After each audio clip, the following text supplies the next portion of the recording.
What's going on? Wait on everybody to pop on in the room. How y'all living, guys? Y'all come on through.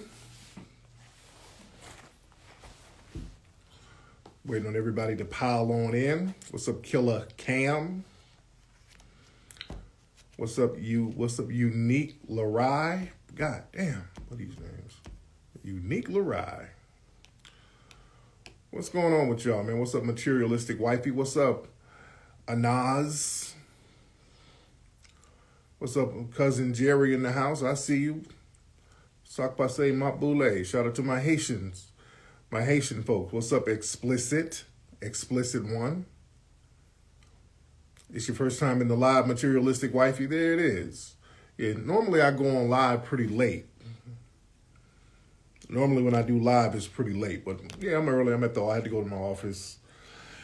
And, because I've been out of town for a few weeks, so I had to come to the office and, get my mail and stuff. People send me a lot of very interesting stuff. Somebody sent me this book to my office. Something called Bulletproof Firearm Business. It talks about gun laws and how you can get guns and legal stuff about guns. It's by a lawyer, so this is a very interesting book. Shout out to my brother Marcus Williams down there in Atlanta at the Nubian Bookstore. This is his book, Color My Sport. He sent a couple of children's books. He wanted me to do the foreword for these books. I didn't get a chance to do it. And these are very good looking books. My kids are going to love these. This is another one called When I Grow Up, I Want to Own. This is the type of stuff you need to get to your babies. I'm seeing where you can get it. You can probably go to nubianbookstore.com. But this is a coloring book, so. All right.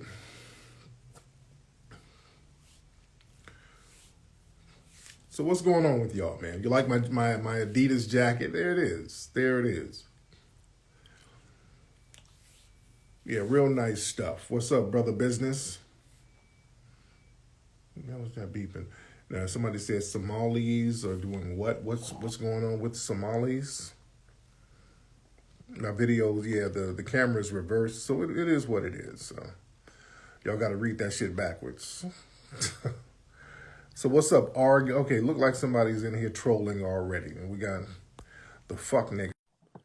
Fuck nigga stuff starts early.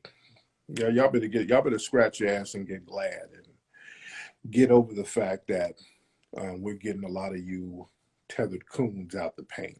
So just whining, y'all niggas just sit around on our message boards and our pages, just kind of waiting for your turn to whine, which is some pointless shit. That ain't gonna stop nothing. We're getting coons out the damn paint. It ain't a goddamn thing you can do about it. And whining don't solve nothing. What's up, checking in from Afghanistan? Yeah, these bitch niggas are obsessed. Yeah, there's always some tether hopping in my comment section talking about how come your niggas don't vote? No, nigga, we're not voting for your dusty ass to come over here with that bullshit. All right. What's up, the smoke? I see you. Yeah, we're getting foreign coons out the paint. We already got enough problems with our domestic coons. We're getting y'all out the paint. And that's what it is. These things are very mad because foundational Black Americans are really looking out for foundational Black Americans first, as we should. Let me tell you something. These other groups, and I keep warning people with this narrative that they're creating about these anti-Asian attacks, and they're putting that on Black folks. I keep telling Black people, don't y'all buy into that. Don't y'all be out there talking about, we need to stop, we need some unity. Don't do that. If you do that, they're going to use that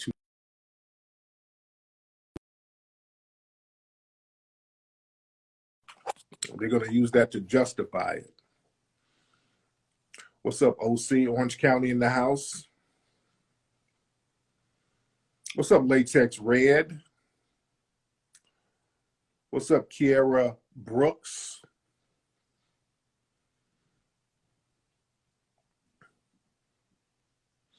Yeah, they're demonstrating in Oakland. And what's happening, a lot of the people from the streets, they're saying to the media out there, they're like, wait a minute, this whole lie that black people are targeting Asians, that's a lie. Y'all need to stop that propaganda. They're not telling you that's what the people on the streets of Oakland was saying. So you got to be very careful standing next to any of these folks, because what they'll do, the white media will get the visuals of it and make it seem like black folks are co-signing that bogus narrative. The people in Oakland are saying, hey, that's not a true narrative. Ain't nobody out here targeting no damn Asians. Nobody's doing that. But this is propaganda. The name of the game is to lie. To lie because the means justify the end. The end justify the means, rather. So these people are putting out fake information. They know it's bogus. They know good and well black people are not targeting no damn body. They know this. The white media knows this. The Asian community knows this as well. They know that black people, there's no organized subset of black people going out to target Asian people. They're fully aware of this. They know this. But again, a lot of them are team white supremacy. Now, their community went out and targeted black folks. Their community got together by the thousands. All those organizations got together and supported Peter Liang. Many of their organizations right now are out here supporting Daniel Holtzclaw, that Asian/white supremacist who was raping all these black women, who was a police officer. So they know what they're doing. They support these type of folks.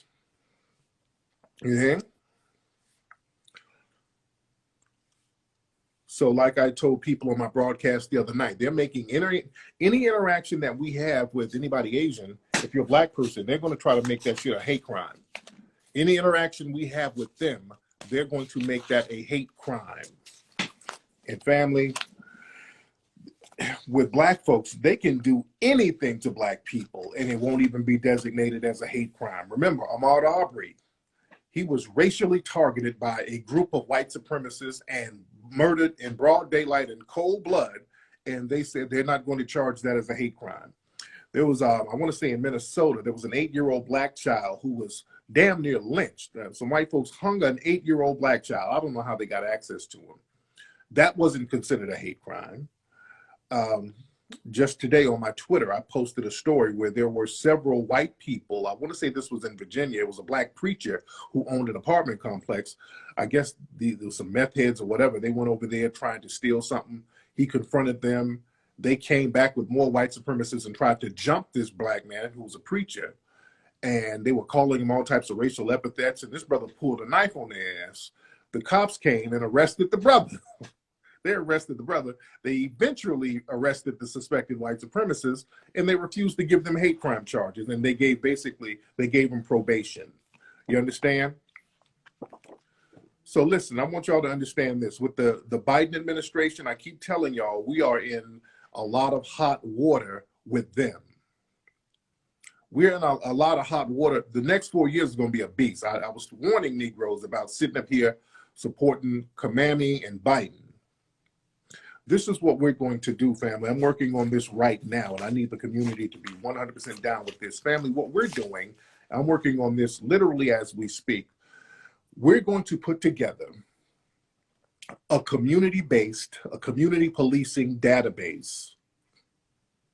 We're going to put an anti-black targeting database so that we, as a foundational Black American community, and other people too, because when it comes to us being targeted by different people, we'll look out for anybody Black. You understand? Even if you're not a foundational Black American, if you're still targeted by white supremacists, we're not going to let that happen. Botham John, he's not a foundational Black American. He's an immigrant, and we rode hard against that Amber Geiger. We were putting out a lot of stuff about her family members online, throwing up white supremacist hand signals. So we were riding for that brother. Now, what I don't like is when we ride for folks and then your family's up here hugging their ass and kissing on them and petting them and caressing them in court so you can try to finesse a goddamn payout. Now, we don't want that type of activity. But what we're going to do, I'm working on this right now, family. We're going to have a database where we, every single day, we're going to track anti-Black hate crimes, anti-Black targeting. Okay? We are going to do that. The police, The FBI, these folks, they undercount hate crimes. I mean, I don't even know when it comes to us, I mean, you have to commit a crime in a Klan robe against a black person, and they still won't say it's a hate crime. Remember, recently out there in, I want to say North Carolina, a damn Klan member went to a Black Lives Matter rally and ran over a bunch of people, and they still did not designate that as a hate crime. This motherfucker's a Klan leader. They were like, hate crime, nah. You see, because if they get those numbers up, if they show all of the numbers that's really going on, that's really happening with black people, and the astronomical amount of hate crimes that we go through every damn day, you're going to eventually have to do something about it. So all they do, they undercount it, man. All these Karen videos that we see, they don't list those as hate crimes. Those are hate crimes. All those videos we saw of these Asian nail shop owners beating up sisters, they never designated those as hate crimes. You understand? We are going to have to do that and blow that shit up. We're going to have to blow the site up. We're going to get that thing popping. We're going to have to get it popping. You understand?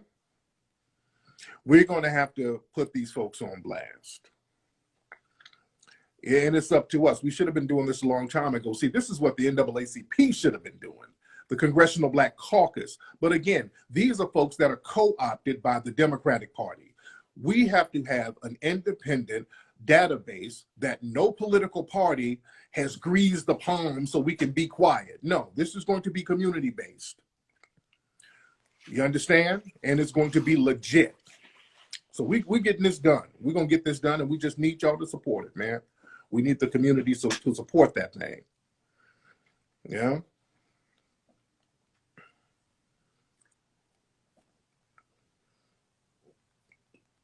It's real heavy out here. Yeah, the Congressional Black Caucus. Yeah, again, these so-called black organizations, they've just been co-opted by the dominant society. And again, we tried to do something similar. Remember, we have the suspected white supremacist database, and boy, those white supremacists freaked out. They started attacking the site, hacking the site. So we're gonna take care of that. Yeah, I had a kind of an amateur type dude putting that together, but this one, I got some heavyweights working on this one. This one, it ain't gonna be all that hacking and all that old shit. We got some heavyweights, and we're gonna also list some of these police departments that are committing hate crimes. Again, y'all heard the story about the LAPD. Stay classy, LAPD. The LAPD was going around sending Valentine's Day cards this weekend of George Floyd. It was an image of George Floyd, and the caption was like, "Yeah, I can't breathe without you," or some bullshit like that. So we have law enforcement committing hate crimes. So these are the same people that we expect to compile the data on the hate crimes. So no, it's up to us. We're going to compile the data. We're going to do that. Yeah. And what we need, I want to get some people, because this is something that, we got to, so many things happen to us. We got to have a lot of people working on this. I want to get at least one or two people from each state to just keep an eye on the local news and the local reports in your state and let us know. See, we need to compile this thing in a national database, man.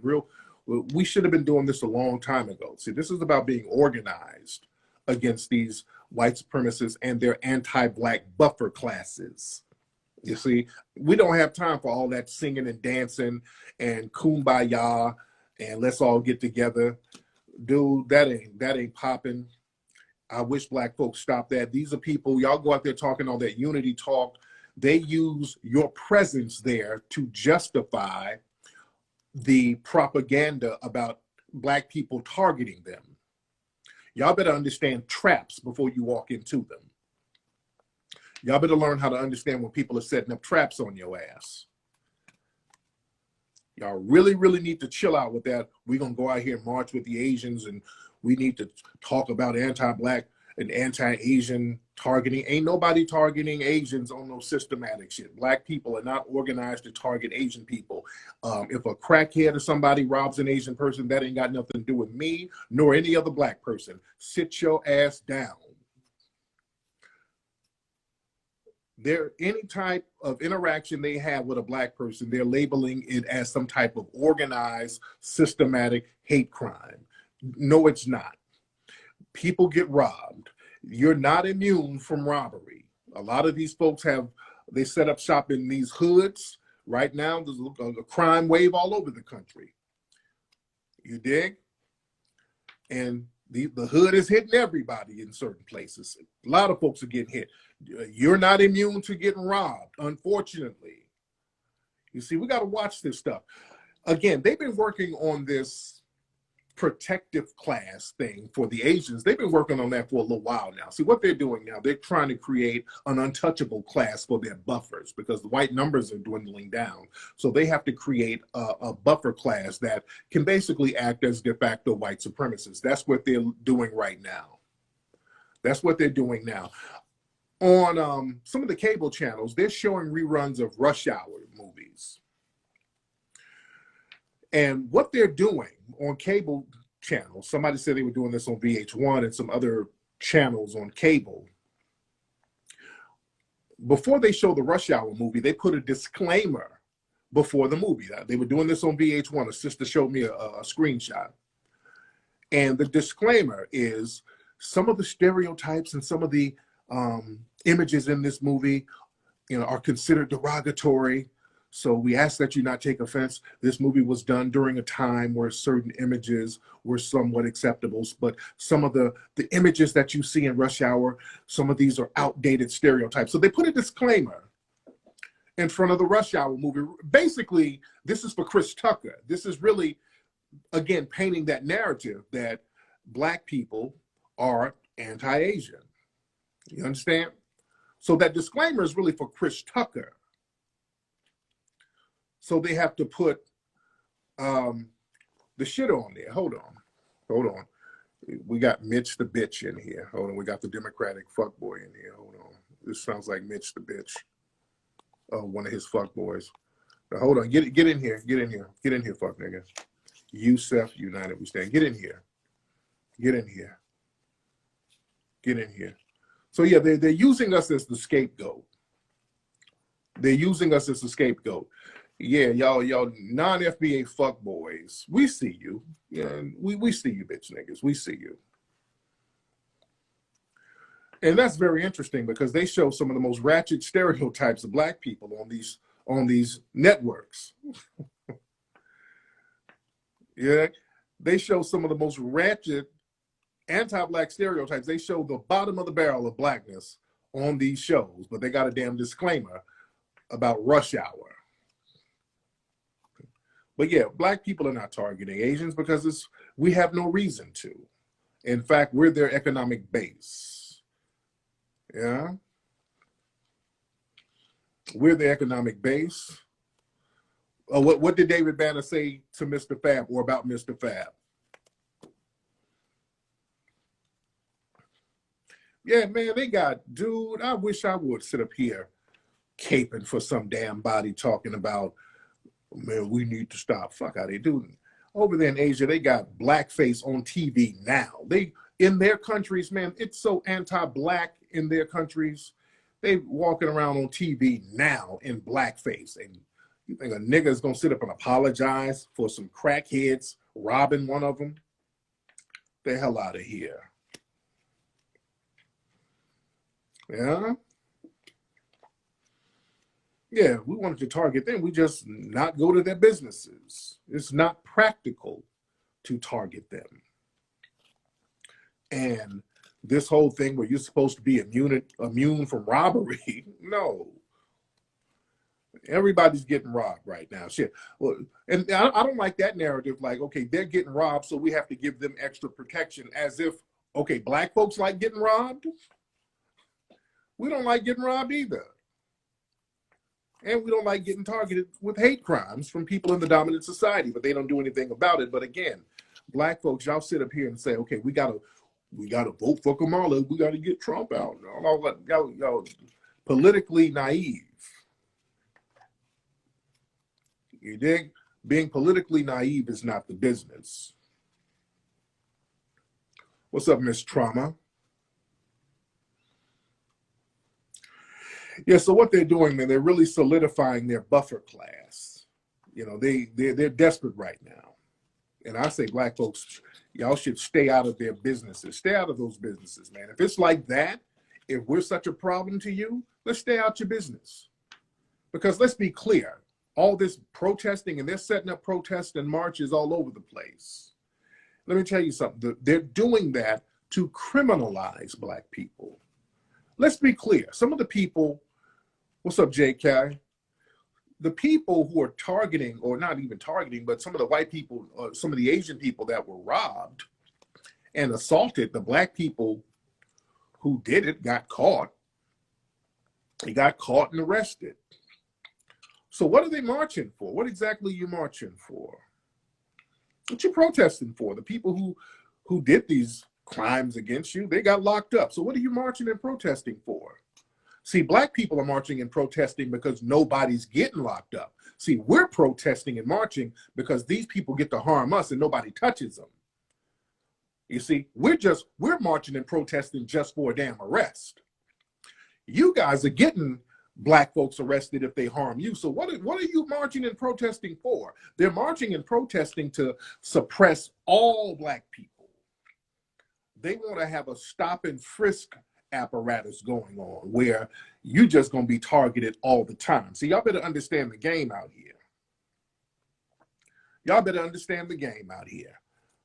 When they're doing all this marching, and whenever they bring up, well, black people are targeting Asians, ask them one question. I want black people to get on code and ask them one question. Okay, if black people are targeting your Asian community, Lisa Ling and all these folks, if black people are targeting you, what do you think the solution should be to this black problem? You ask them that one question. Okay? Let's get down to the nitty-gritty with it. And don't be afraid, because they're going to eventually beat around the bush. They'll say, well, we want some unity, and no, ain't no unity, because y'all don't do business with us. Y'all don't live around us. Y'all come in and get our money and bounce. Asian people do not go to or patronize black businesses at all. Asian people don't go to black businesses. They don't even go to soul food restaurants. Asian people generally do not patronize black businesses. They have a collective community boycott against us. It's already inherent in their culture. You understand? They don't do business with us. They don't give us no money. They don't give us shit. They get it from us, and y'all got to chill out on that. They don't have essential items that you need. They don't have essential items that you said a few of them do. I'm not talking about rap, They might buy rap records, but I'm talking about as far as in rap records, and that comes from white labels for the most part. Well, they only spend with other Asians or white people, but preferably other Asians. You don't see them in no damn soul food restaurants. You don't see them in your joints. They stay on code when it comes to us, dude.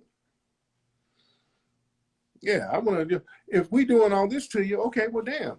All right, what's the final solution then? Talk to me. Since we're out here talking unity, and you talking all this, we doing this to you and doing that to you. They got that Asian rapper China Mac. His little old slick ass. Y'all watch that dude. He's running around with all that yo, yo, yo, but he's the main one pushing that, okay, y'all attacking our community. Yeah, he's riding for his Asian folks. Yeah. He's on code with his Asian folks. See, these people who are guests in our culture, when it all goes down to the wire, they're on code with their culture. DJ Vlad, he's on code with his culture. Yeah. China Mac, John Legend's wife, she's on code with her culture. Little Carucci's confused ass. And that ain't even her culture. She's not accepted in Asian culture like that. She's a half Asian. She's not even accepted in Asian culture. Yeah, that China Mac dude, he was doing all that yo, yo, yo, word to the mother talk. But when he's out there with his fellow Asians, all that goes out the window. It ain't yo, yo, yo talk no more. He ain't doing all that yo, yo, yo shit. Yeah?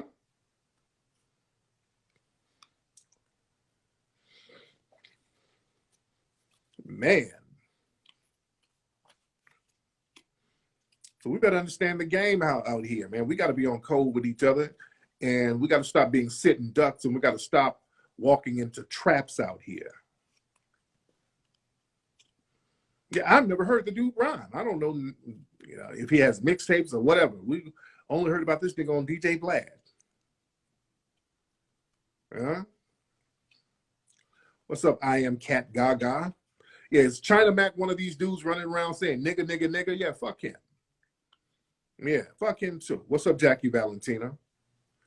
Yeah, y'all want to run around and go nigga, nigga, nigga this and nigga, nigga, nigga that, and did y'all see that thing with speaking of non-black person running around saying nigga? Y'all see that confrontation with Meek Mill and Tekashi out there? I think it was in Atlanta at a club, and Tekashi was up there with his security yelling nigga this, nigga that, nigga this, nigga that. Who's this? So major. Hold on 1 second. Hold on. Let me get this nigga on. Russell Major. Hop on, Russell Major. Hop on, bro. Okay. That's what I thought, fuck nigga. Yeah. And we talking some real talk in here tonight. Some of you butthurt tethered niggas, y'all just, wipe your ass and get glad, nigga. See, it look like a publicity stunt. No, man. Now, some people are saying that, Tekashi punked out Meek Mill, which is bullshit. He didn't punk out nobody. There's a few people trying to give props to Tekashi. No. Let me tell you something. Tekashi is not some asshole that you risk your freedom for, somebody who's really trying to bait you. Tekashi's trying to bait him into a confrontation and all this old stuff. And, Tekashi ain't gonna bust a grape. Let's be clear. Tekashi ain't gonna bust a grape. No, I disagree with that that narrative that Tekashi punked out Meek Mill. Because Tekashi this nigga is the police. He's the fucking police. You dig? He's the police. You don't let the cops entrap you. That nigga's the police. Tekashi's the fucking police. You understand? And he spoke on them. I understand. Yeah, if they talking about really catching a fair one like that, that was some clout chasing shit that Tekashi was doing.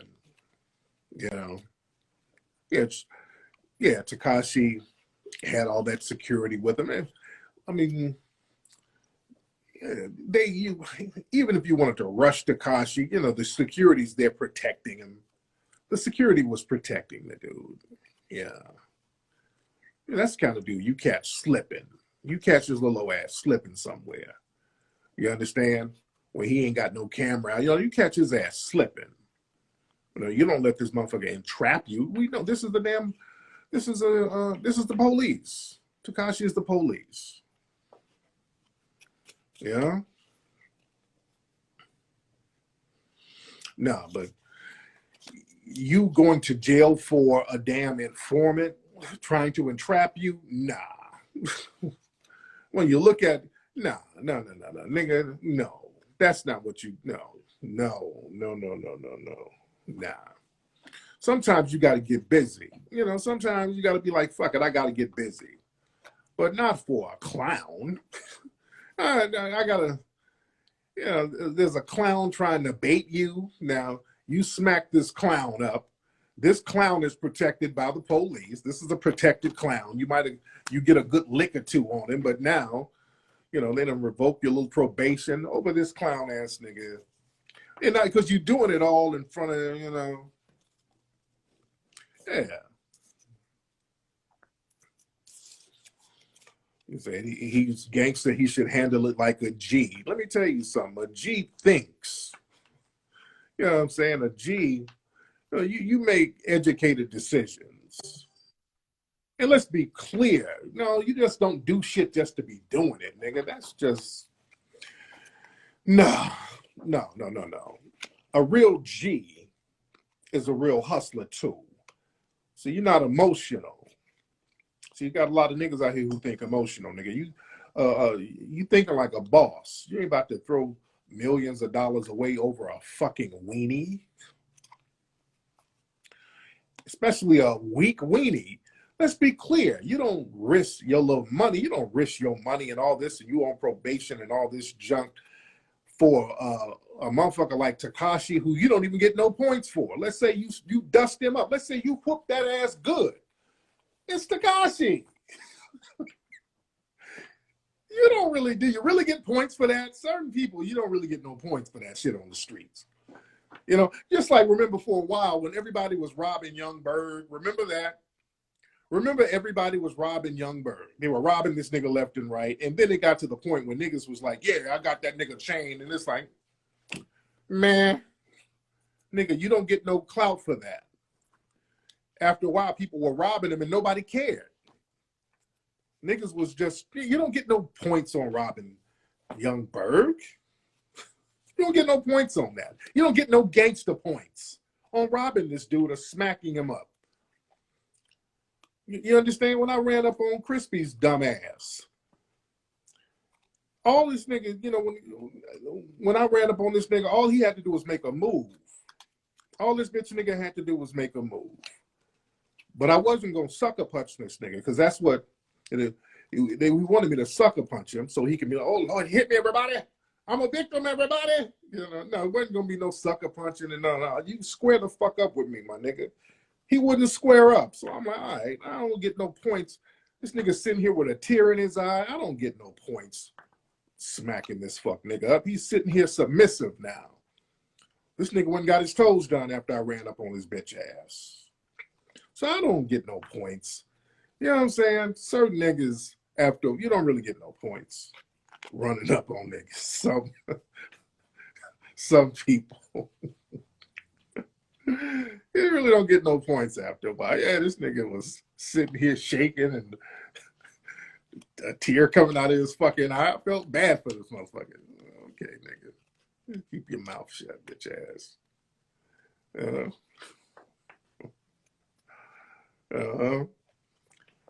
Yes, because I don't. Some people, you know, they'll talk shit online, and I see people. I didn't ran up on them and hollered at them. You know, a lot of times with no cameras, and you know, they take a little bit of that bass out their voice. You know, they take some of the bass out their voice. You know, all right, that's what it is then.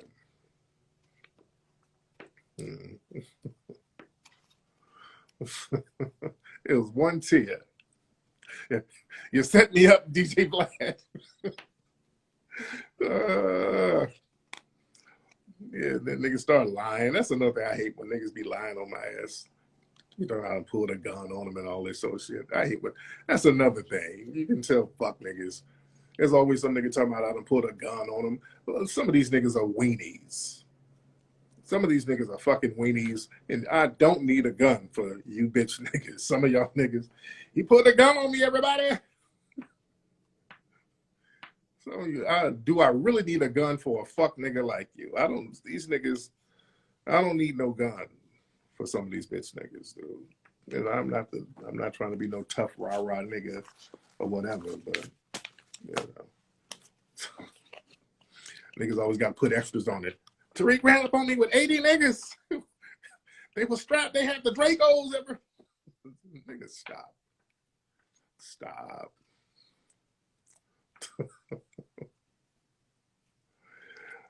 What's up, Miss Meet Joy One? How are you, dear? Look, Joe, even if I did, ain't nobody gonna do shit about it. Fuck y'all talking about. I said what the fuck I said. Ain't nobody gonna do shit. I call them what the fuck I want to call them. I think it's questioning my motives. I said what I said. I said I'm looking like I'm starting to break into. Well, that's what it is. What's up, Mr. Perry? Shout out to Mr. Perry. Yeah, niggas always trying to be extra when somebody run up on them. They gotta You know, act like there was a big time unfair advantage. Yeah, you dig. What's up, the plug's wife? I see you over there looking like Mary J. Blige in your profile picture. There's a lot of y'all in here right now. So let me talk to some of the ladies in here. There's a lot of new faces. Let me talk to some of the ladies here. Some of the ladies, raise your hand. Let me get y'all on here to chop up with the ladies. Let's get some of the feminine energy in here. Let's get some of the sister energy. Some of our wonderful sisters. Let's talk to them. Let's see what's on their minds. What's up, Natchez, Mississippi? What's up, Pasika, my brother over there in Australia? My good brother, Pasika. We're in here heavy. Let me talk to some of the women in here. What's up, Brian Boy? Oh, nigga, Brian Boy F. Hold on, Brian, get on, man, because you look ashy than a motherfucker in your profile picture. Get on, brother. You ashy like that in real life? Get on, Brian, real quick. It might be a troll account because I don't see a nigga using a real picture that fucking ashy. Damn, brother, get on real quick, Brian Boy. Before I talk to the ladies here, I wanted to talk to some of the sisters. But this nigga Brian Boy is in here talking a little slick, and this nigga profile picture, this nigga is has a gray skin tone. This nigga's ashy to be damned, brother. Hop on, Brian. Because I got a coupon book. I think I got some cocoa butter coupons for your ass. $2 off, nigga. Get on so we can get your email. I email you some cocoa butter coupons, bitch ass. But let me get the ladies on here. What's up, Papulo? Let me see where my sister's at. Let me talk to them. We got Lovely Tenacious. Let's get her on here. Hold on one second. Let's get Lovely Tenacious on here. She's looking fly. Let's get her on here. Lovely Tenacious. Let this sister hop on real quick. If she get up, what's up, Miss B. Jones? I see you. All right, Lovely Tenacious, you raised your hand. You need to hop on, sweetie. So what are you doing? I said if y'all want to get on, raise your hand. She raised her hand. She's trying to take her bonnet off and put some Gorilla Glue on her edges. You need to hurry up, sweetie. I'm going to have to get somebody else on. What's up in Las Vegas? Shout out to Las Vegas. All right, some of the other sisters, raise your hand. Let me get some of the other sisters in here. Other sisters, raise your hand, because Miss Lovely Tenacious, she's having issues over there. Well, here she comes. Okay, there you go. Hey. Hey. I'm still serving dinner. Oh, okay. How are you, dear? I'm blessed. I can't complain. I'm happy to be on with you. What city you in? I'm in Lancaster. Oh, you're out here in California? Yes. Okay. Hey, little boy. Hey, little other kid. Hey, what's up, son? How are you? Now, wait, how old is the baby? That's your baby, too? It's my foster baby. Oh, she's like 19 months. Oh, okay. Like, are you out there getting with China Mac? Who? With the rapper China Mac. So you got a foster baby? Oh, where you? You was like, Are all those foster kids in there? No, these are the two of mine. I have a 8-year-old and a 4-year-old. Okay, and you adopted another. Oh, so you adopted another child? No, I'm not adopting. I'm just a foster parent. Oh, so okay, so you work for the state, or yeah? Oh, okay. So they leave children with you until they place them permanently in other homes, right? Yes. Okay, interesting. That's interesting. We have a. You know what? The numbers are sick out here, and I got into it because our children are, leading the way in the system. Wow. So that's why I got into it. Even though I have my own too, yeah, it still helps. Wow, that's interesting. Yeah. And how long you been in that industry? A couple of years. Okay. Well, that's good, man. Well, at least you seem like a good parent, and you'll make sure the baby is good until the baby gets put in a in a permanent place, which is good. That's cool. Oh yeah, yeah. Got to do it. I got to do it. I had to take off my Yes, indeed. bonnet. Yes, show them bundles. I love it. Show them bundles. I absolutely love it. Now, now where's your man? Where's your dude? Where's your dude? My ex is in the living room actually. Why he Yeah. your ex though? Why is he your ex? Oh, for a number of reasons.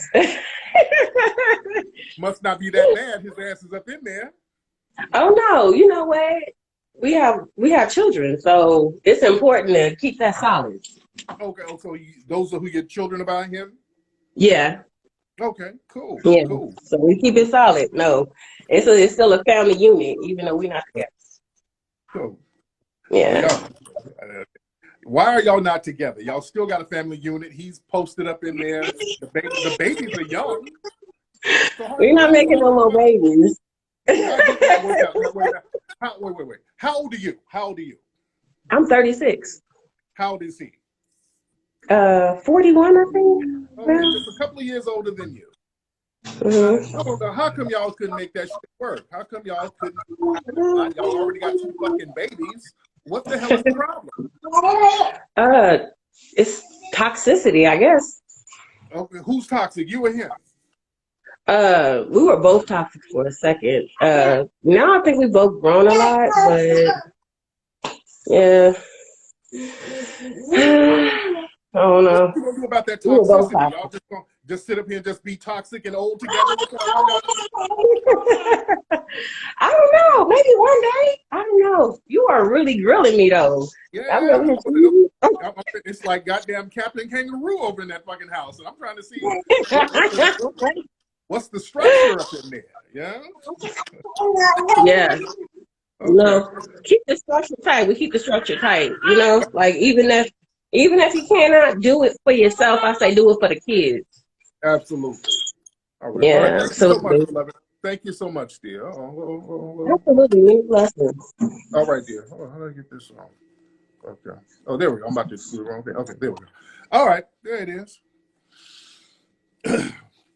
Okay. So you got to ask. So, I just like, I have to ask stuff. And out here in California, it's not uncommon to see a woman with a whole bunch of different kids and the kids looking all different ethnicities. It's not uncommon. So you got to ask. But that was a unique situation. The was a foster situation. But I've been to girls' houses before back in the day, up in the hood, out here in LA. And my LA people know these women be having babies by anybody. I'm like, no, I can feel the toxic energy up in here. There's a black baby, then there's a little Filipino baby, and there's another baby who kind of look Hispanic. You don't know what's up. I've been to girls' houses, and it's like a Benetton ad. I don't know, who are these baby daddies up in here?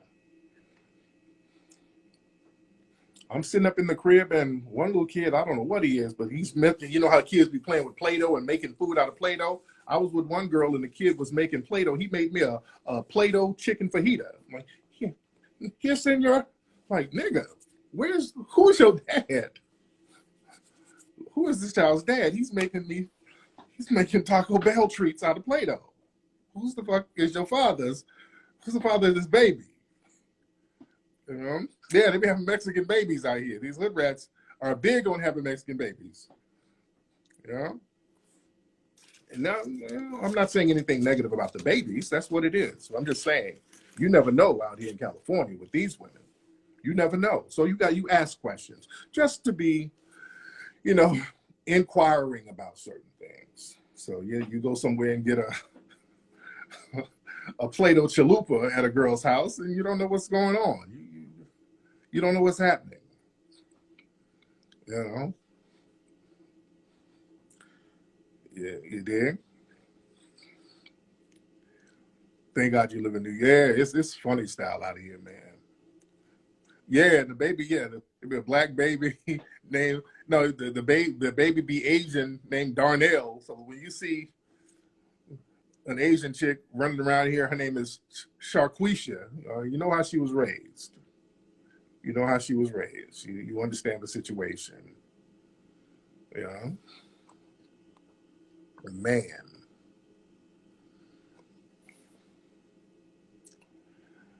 My goodness. What's up, young me? Shout out to young me.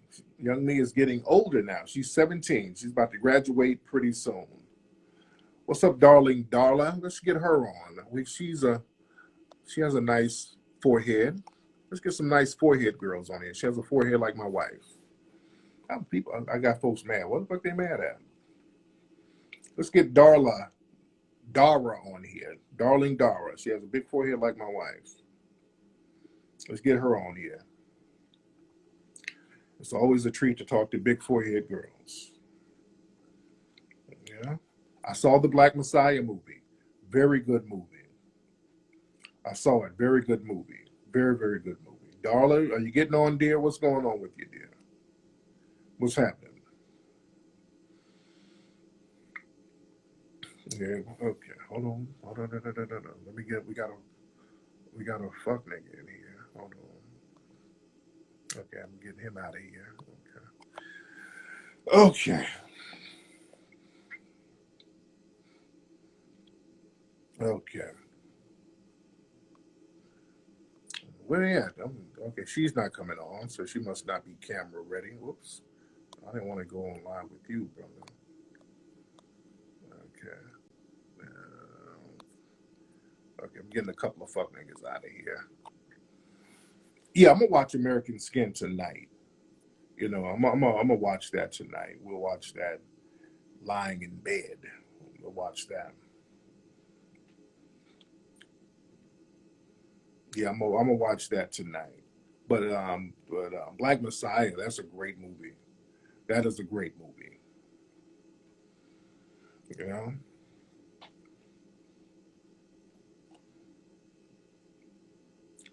Yeah, so I'm gonna watch that. So young me, you sitting there with a bonnet on.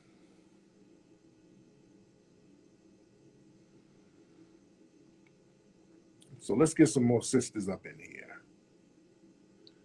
Let me get Unique up in here. Let me get Unique. Unique hop on, dear. Let me get Unique hopping on. Miss Unique Larai.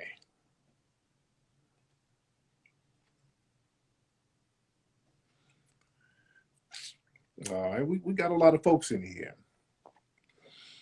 So you think about doing an Airbnb for buck breaking? Yeah, we're trying to get the venues together for the buck breaking movie. Because we want to premiere it for at least a week somewhere, just so as many places around the country as we can. Um, if we get a venue where we just can't put a lot of people in it, I know it's going to be a problem because we got a lot of people who are going to go want to see the movie. So.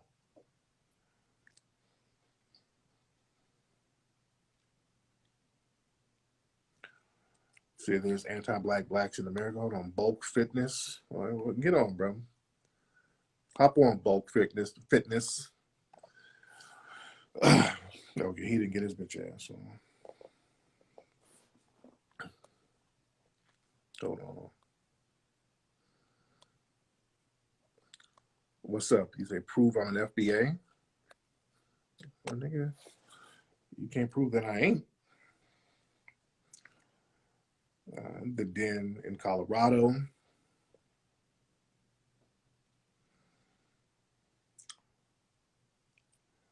Say, am I related? Okay. Little Ashy man, I tried to get you on earlier. I'm not going to have you sitting in here with a dirty screen and shit, bro. I'm going to get you out of here. Yeah. Some people are saying drive-in theaters. That might work, but they just have to be, it has to be a big drive-in theater. Yeah, it's gonna stream and all that stuff, but just for the premiere, we're trying to figure out how we're gonna do the premiere of it. Yeah. Where can you find all my work? You can get it. You go to Amazon. Shit, just go to Amazon, type my name in. I got a whole bunch of stuff. All my books and movies and the whole nine. Yeah, I got little Ashy man up out of here. Let me get Queen Tafari. Let me get her in here. She's looking very herbal tea-ish. Let's get Queen Tafari in here. Her profile picture looks very herbal tea-ish. All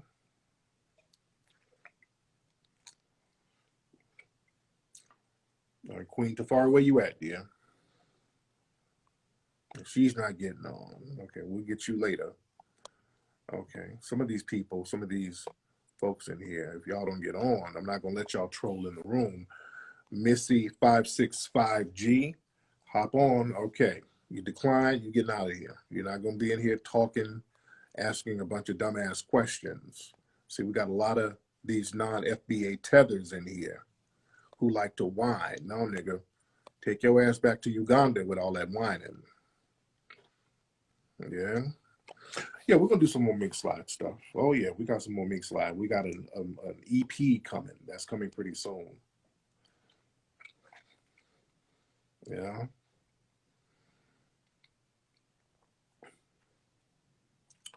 Atlanta, Dallas, and Houston. So we're trying to get it together. We're trying to get it together. Yeah, I know the trolls are weird. You know, they get frustrated because, you know, we're calling them out. You sent me a request, Unique. Let's get Unique on here.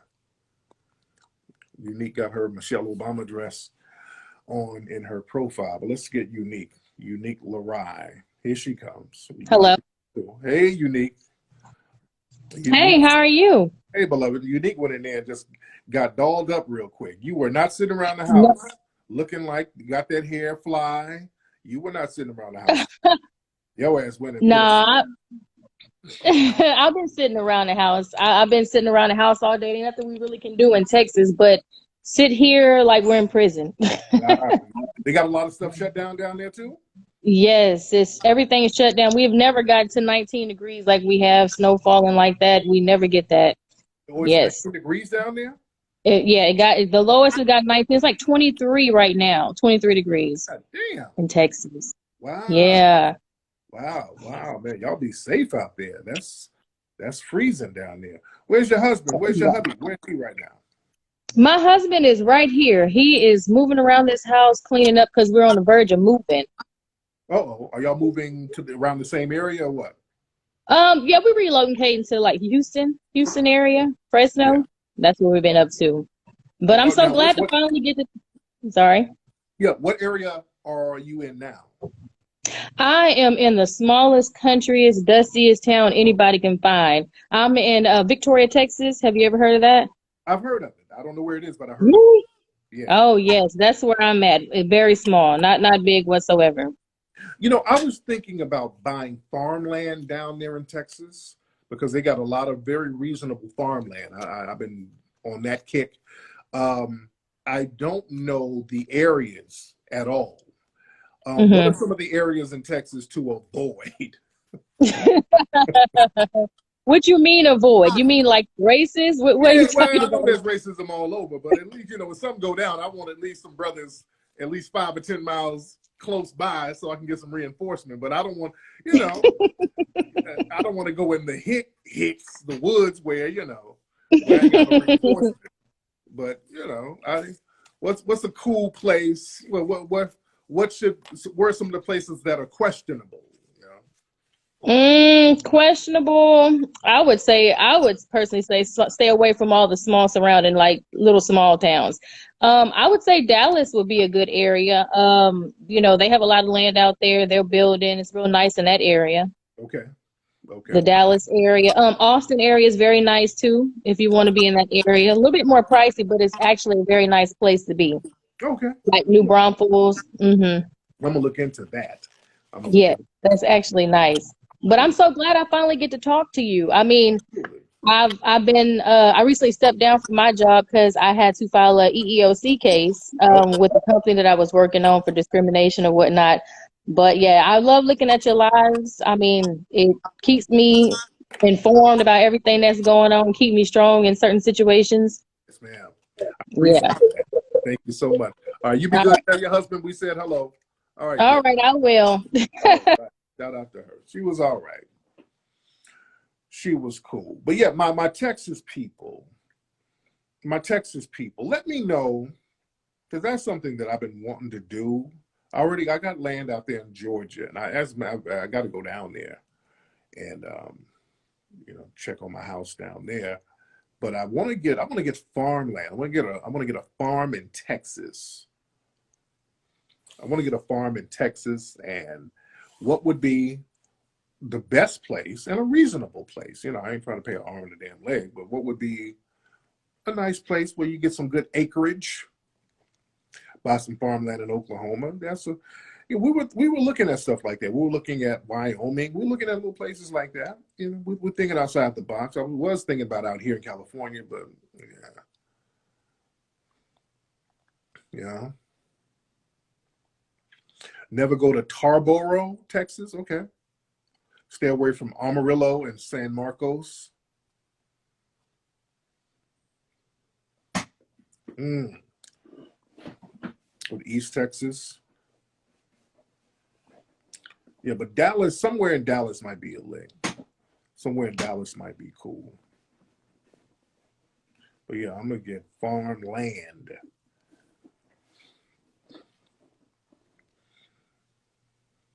Tarboro. Oh, that's North Carolina. Okay. Y'all talking about a whole different state. Okay. See, Texas is a sundown state.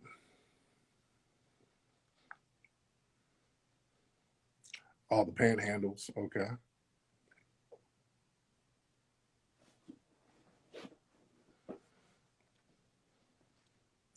In Austin, great farmland. Texas is a desert. Well, they got some good stuff out there in Texas. So West Dallas has a lot of open land. Okay. Yeah, and that's what I like about somewhere in Texas. The flight ain't that bad. So if I'm going back and forth, yeah, the flight ain't bad at all coming from here. That's like, 3 hours max. So I can go back and forth.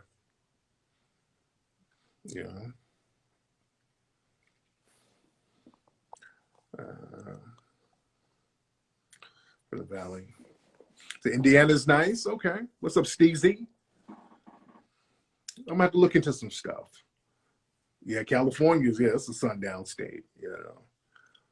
29 Palms, California. Yeah. Your brother seen a Klansman mowing his lawn. That's interesting. There's a town for sale in Texas. Yeah. Game, some Mac stuff. A lot of folks want me to bring the old Mac lesson stuff back. I might bring that back one day. A lot of folks, some of y'all are new, but y'all, the Mac lesson shows were very classic from back in the day. Add us to discuss available land in Ghana. No, we're gonna keep it popping over here first. Now, right now, it's a lot too much coonery. Yeah, too much coonery going on that side of the game. Much respect, but yeah, we got to get things straight. You'd like to move to Thailand? Man, come to the Carolinas. Yeah, how many of y'all remember the Mac lessons days? The Mac lessons days were fun. Some of those Mac lesson shows, I gotta animate those things. I have to animate some of those Mac lesson shows. They buy some farmland in Hawaii. Hawaii is very expensive, but we're getting some out there too, by the way. We're getting some out there in Hawaii.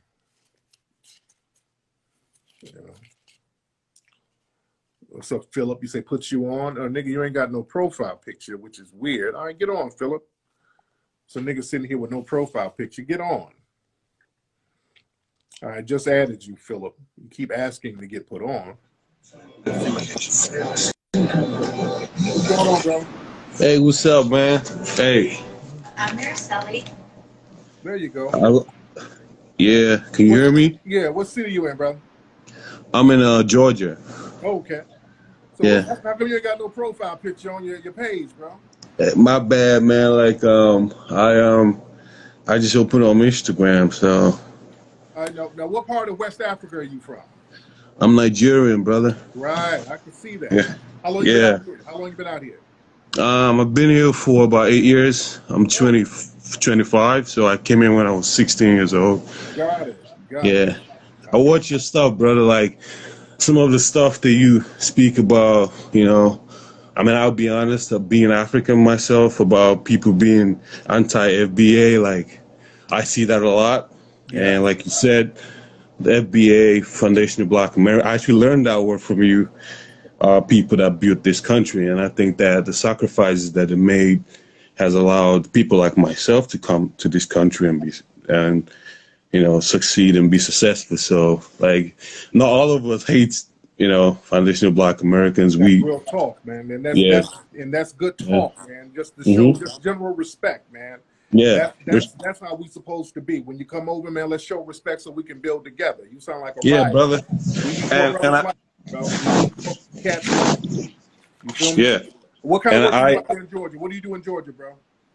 so I came to visit my cousins, but I do go to school in New York.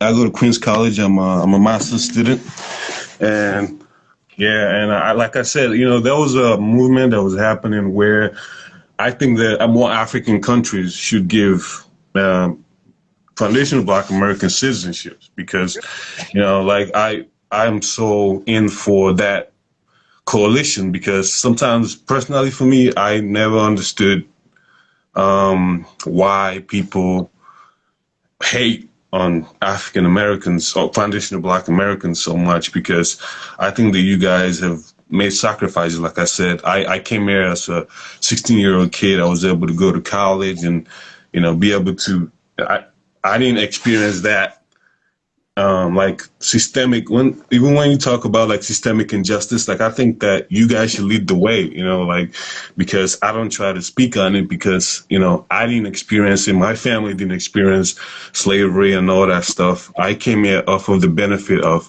Foundation of Black Americans, so I appreciate your stuff, man. It's watching you speak is something that I listen to a lot, and I appreciate that, man. Appreciate you, man. Man, much respect, man. Thank you for the call, brother. All right, that's a brother Um, right there who's spitting real talk, man, on code, and that's what it's all about, man. Showing respect.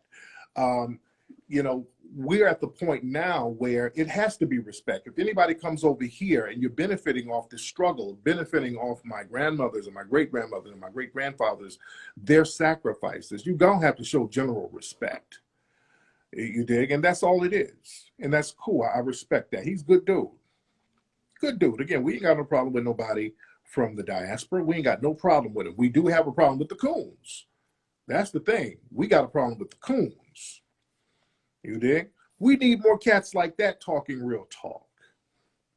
Yeah? Good dude. Okay, hold on. Now we got some foreign fuck niggas in the chat room, but they won't get on. Yeah, we got some fuck niggas. Get on, Cash King. See, I'm gonna get you out of here, Cash King. I'm gonna get you out of here. You're not gonna sit here trolling. But yeah, he was a solid dude. And they know, when people, I'm fixing my shoe. Yeah, people who are in the diaspora over in the Africa and the Caribbean, their societies are being fucked up by the white supremacists and the Asians. But then cats be like, we hate on the Foundation of Black Americans. What kind of shit is that? Even the Asians, dude.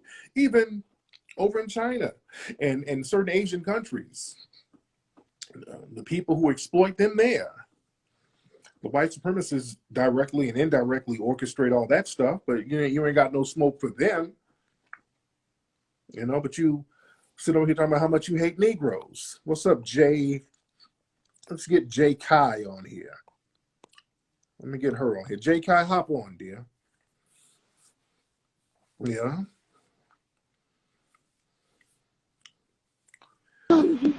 What's up, Jay Kai? Hello. How are you? I'm good. How are you? I'm good. What city you in, dear? I'm in Toledo, Ohio. Okay. Where you at? You at work? Yes, I'm actually at work. The line is down, so I'm sitting here chilling. Where do you work at, dear? What kind of work you do? I work for Chrysler. Oh, cool. I Cool. build Wranglers. Oh, shit. That's what's happening. Let's see what your Yes, mouth looks yes. like. Pull your mask down a second. Let's see what you're looking like. See, Oh, I'm. you cute as hell. You a cute little thing. Oh, thank you, thank you. A cute little working mother. How many kids you got? I have 2. Okay, I can tell you got that. I got 2 kids look. Were you? Because one of your nails, you got 4 of your nails done, and one of them broke off. That's the. I No, got 2 kids look. I Look like got one of your nails. 5. Okay, look like They one of them all was on broke. there. There's always one where you break them off, pull Right. it together, Lunchables and shit. You were born and raised out there in Toledo? Yes, born and raised. Yes.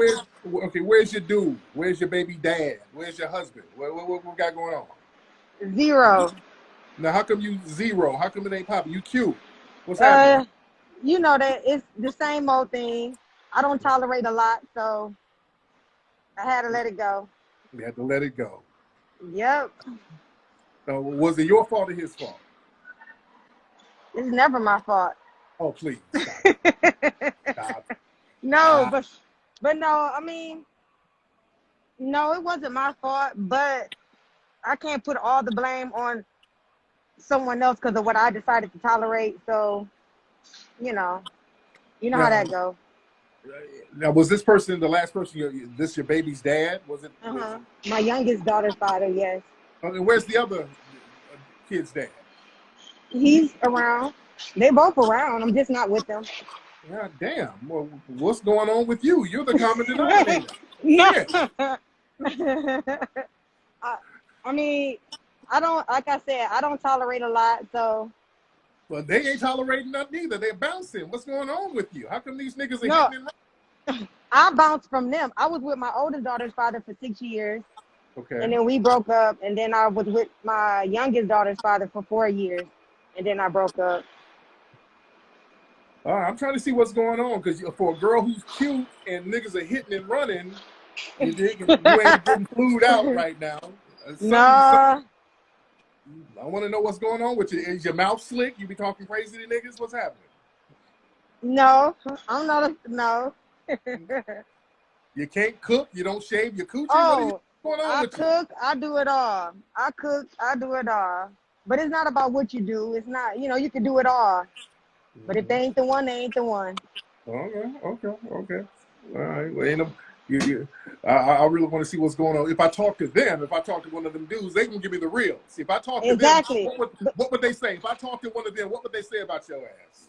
They missed out because they still say the same thing They to ain't this gonna day. say that. No, dude. Okay. No, they're not. Dudes don't do that. Niggas don't sit around with each other. Man, I missed out. I sure missed out. They be like, no, this bitch was stealing out my wallet when I wasn't around. This bitch fucked my cousin. They gonna tell the real when they get around other niggas. It ain't gonna be like, we missed out. No, niggas don't talk like that. Okay, well, I don't know. You gotta ask them then, because I just know what I've heard. I don't know. Okay.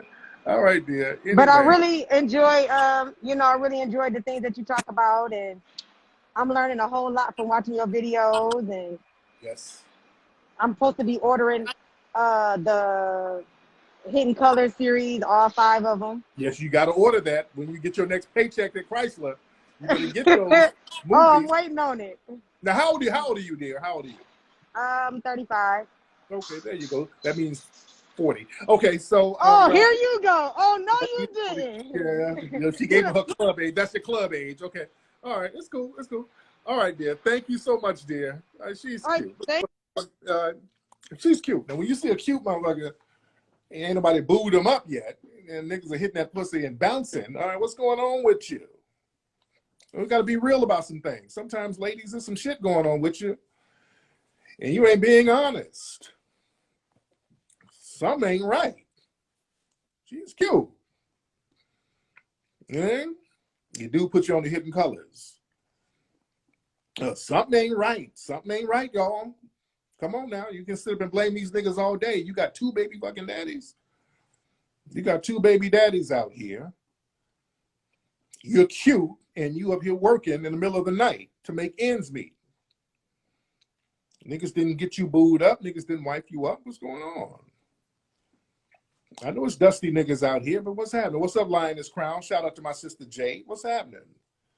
I know you might be slim pickings in Toledo, but shit, this is the internet. If you cute, you can still get flued out somewhere by a motherfucker. You can get flued out. You understand? So, ladies, I be wanting to know when I see a cute chick and niggas ain't upgraded your ass. I be like, oh, how come niggas ain't upgraded her? You know?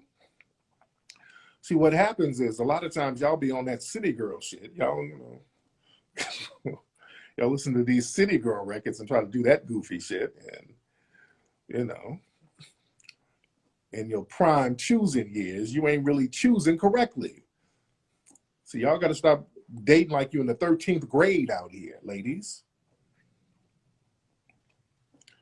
I used to talk about that on the Mac Lesson show, that 13th grade mentality. Y'all be out here dating niggas like you still in high school, dating the dusty trap boy in the hood type of shit. No.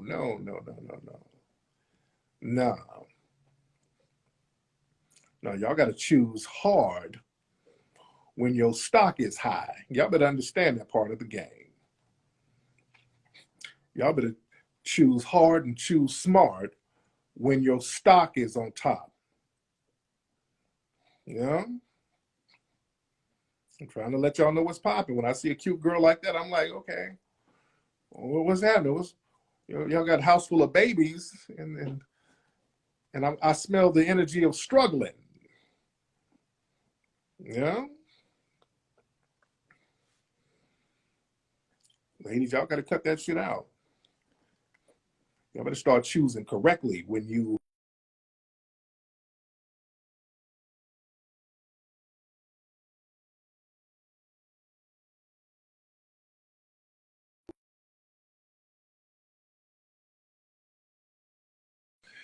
there's a little pause there. My phone rang.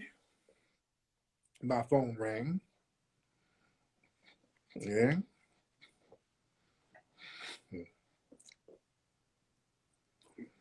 Yeah. No. A cute girl should not be working the graveyard shift at Chrysler. Okay? Something ain't right. There's something not right there. She's cute and she's working the graveyard shift at Chrysler. Something's going on. She might be crazy as cat shit. She might be a weed head. There's something going on. Well, a cute girl to be working the graveyard shift at Chrysler. You understand? My hair looks nice. Thank you so much, View. I'm telling y'all ladies be acting, well, them niggas the one who fucked up. No. What's going on with you? There's something that we don't know. It's always something that they ain't telling you. Something ain't right. Did you get shot in your back and you got spinal problems that might make it difficult for you to do things? It's always something. It's something going on.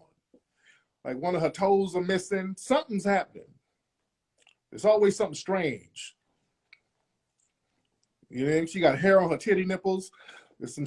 She got a hormone imbalance that grows hair on her titties. Something is going on that niggas are not staying. Something is happening. Oh, ladies, don't get mad. I hear ladies like, oh, damn it, whatever. Some of these niggas, it's just, these niggas ain't shit. No.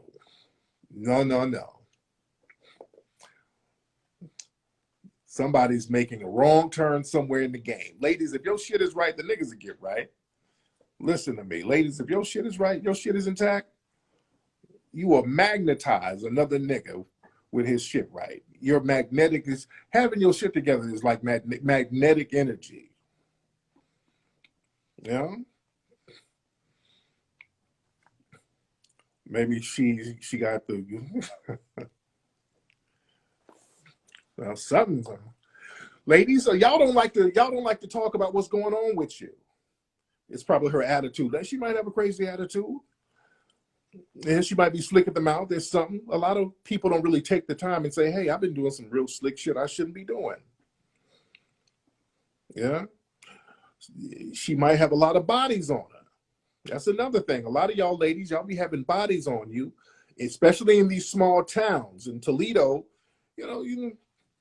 you know, there's 6 degrees of separation already. Out here in California, everybody knows each other who knows each other, knows somebody who knows somebody.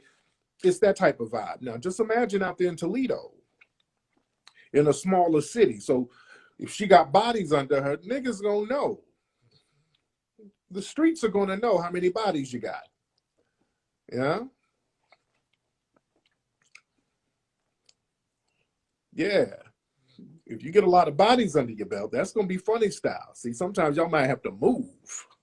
Sometimes, ladies, y'all got so many bodies under your belt in these cities, you didn't fuck your stock up. What's up, Portrait of a Woman? We're just chopping up game about a lovely sister who called up. I'm just trying to see what's going on with this lovely sister who's working the graveyard shift at Chrysler. Well,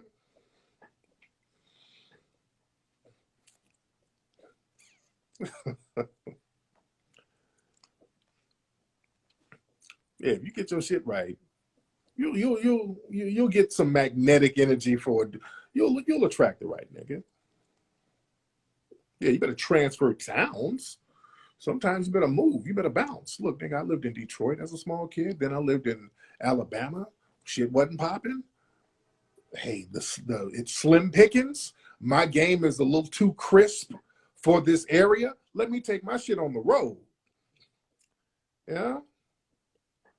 Sometimes you got to take it on the road. And plus, ladies, look, if you fly enough, this is the internet. Now, again, you can get flued out. You can get flued out permanently by the right nigga. Yeah. But in her case, she got 2 kids now by 2 different dudes. So, I'm just trying to see what happened before. Now it's a little bit different now because she got 2 kids by 2 different dudes. So now the game is a little bit different. Now the game is a little bit different for her. So now it's like, okay, you're bringing some other things to the table that's not going to be on a thorough nigga's bucket list. But I'm just trying to see what led up to that.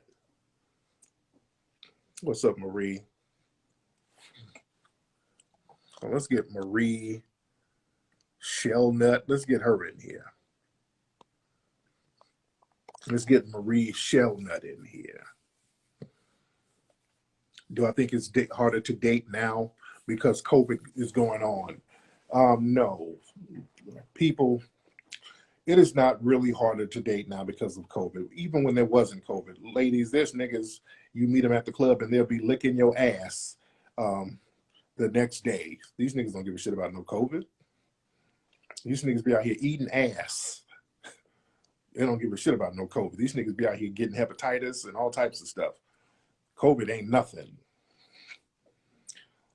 These niggas be getting a VD shot and a COVID vaccine at the same damn time. They don't give a fuck about no damn COVID. These freaky niggas and these skanks out here. Nobody gives a shit. It was the shit they got. It made COVID look like a common cold. That ain't stopping nothing. What's up, brown skinned baddie? I see you. Who got 5 kids? Who got 5 damn kids in here? Miss Gal Sway. Hold on. Somebody here got 5 kids. Hold on. Let's see who she is in here. Where's she at? Okay, Miss Giles, where you at? I want to talk to Miss Giles. We got all these kids. Miss Giles, where are you? Let's get her in here. Somebody's going to my house at my crib. Hold on, I want to get her on here. Now, people were mad at B. Simone, the comedian. She said something earlier about how women should have it together. If you're trying to get a man who's together, some of y'all women don't have it together. So she was saying some real stuff. B. Simone was saying some real stuff. So they were mad at her on Twitter. They were very upset with her, calling her a pick-me and all this. She said some real shit. But husky back Twitter, they don't want to hear that. See, they hate when somebody's telling the truth. When somebody's saying, okay, some of y'all, y'all want dudes to have this and have that. And some of these women, So y'all shit really ain't as popping as y'all are claiming it is. She said some real stuff. Show from the system. She said some real stuff. And she was talking about how these women be wanting these ballers and all this, and you know, their little money ain't really that tight, and their looks ain't really that tight, and you know. B. Simone was speaking facts. I agree. Yes, she's a comedian. I agree 100% with her. And some of the people who don't have it together are the main ones with a big bucket list on what they want from a dude. And you got this big bucket list, but now you sound, that's like a kid who just wants everything they see in a store. You just want it because you want it. Just, if I say I want it, I'm supposed to get it. It doesn't work like that. It doesn't work like that. Hold on, who is DJCTV? Hop on, DJ. You're asking me how much money I make. What kind of questions are those? Hop on, DJCTV. Hop on, CC, whatever your name is, dear. Hop on. Been nervous? Come on live. You should come on live, Queen Tafari. Come on live. You should come on. You was in the military and men can't handle that. I'm gonna get Miss Giles on here next. I was waiting on DJ CTV to get on, but she's not getting on. Okay, hold on. Let me get Miss Giles on here. Hold on. What? Okay, let me get Miss Giles Sway on here to talk about these babies she got. What's up, Miss Giles? How are you? I'm good. So you were in the military. Yes. How long were you in the military? 20 years. Shit. Now, how old are you now? 41. 41. Mm-hmm. You have 5 children? Yes. Damn. Okay, let's unpack this. How old were you when you had your first child? 21 going on 22. 22. Okay. How many different baby daddies are there? 3. 3 different baby dads. Okay. Mm-hmm. Now, why did you have those many kids with those many baby daddies, and why in the fuck are you so fertile? It runs in my genes. My grandmother had 13. Okay. So, Something else is running through your genes. Wet pussy. Are y'all family? Are y'all Caribbean? Where y'all from? Mississippi. Mississippi. Country than a motherfucker. Yes, indeed. Okay. So you lived in one of these small towns, right? No, I'm actually from Chicago. Oh, okay. So Mm-hmm. did you start having your children in Chicago? No, I was in the military when I had my kids. Okay. Okay. I joined at 18. Okay, you joined at age 18. Were you having the children with military men or civilians? My oldest son, who'll be 20 this month, his dad was in the military. Okay. And then my other 4 was with civilians. So I have 2 by my first husband and the last 2 by my last husband. Okay, so you were married twice? Yes. Okay. And who was the nigga in the middle? I met him when I was stationed in Mississippi at the Space Center. Okay. Yeah. Now, are any of these men white or Latino?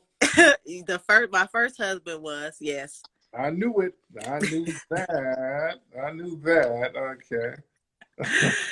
Yeah. So you're married to a white man. Yeah.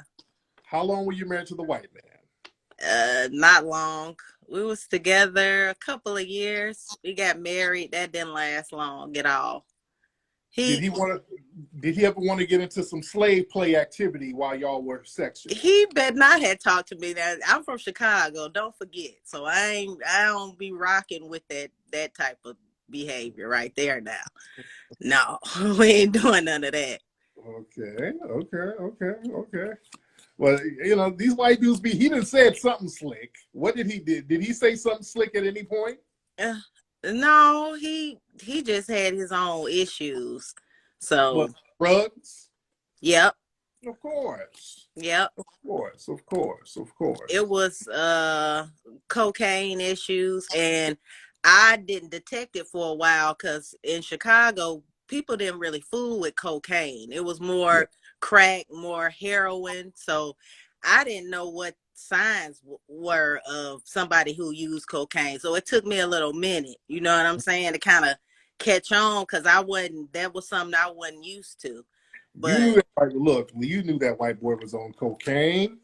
I Man, did that not. I white boy, did you not. just were in denial about it. Then it just got to the point where you just couldn't deny the shit. You know when the motherfucker's on that narcotic. You know this I white boy. didn't. I didn't know the signs of cocaine, like the eyes glossing over type thing, stuff like that. Like I didn't. Once again, like I said, I was used to either crack. You knew what that looked like, and you knew what heroin looked like. That's And you the know what a environment I missing came up in. PR looked like. You know what a missing TV looked like. No, You know what but a missing. that's the, yeah, it got to, that's why I was like, what the, because I knew it wasn't crack, but I didn't put two and two together with, you know what I'm saying, with the cocaine situation. Because he came from a good family. He was the only child. His mom was a head nurse at Biloxi Regional Hospital. And you know what I'm saying? So it wasn't like dad was a welder. Them people got plenty of money. They got plenty of money, but you know, unfortunately, he dropped dead on Christmas, so I don't even got to Damn. be concerned. So, Damn. Okay. yeah, Oh, now how old was he? How old was he? 44. Okay. Yeah. So the narcotic just took him on out. Yeah, he was in and out. You know, just that's why I had to leave that alone, because I couldn't have that follow me around with my career. So, Now, so you had a baby by him. That was your first two, husband. two, You got two babies by him. uh-huh, They're older now. How old are they now? 17 and 15. Who was raising them when you were in the military? His family? Him and mine, and Okay. then us together when I was, because I was on ships, Okay, because I was right. in the Navy. Oh man. So how was his family, his white family treating these black babies? All actually, he has two other children. They all black. Okay, so you just got what a plantation master white boy, one of them kind.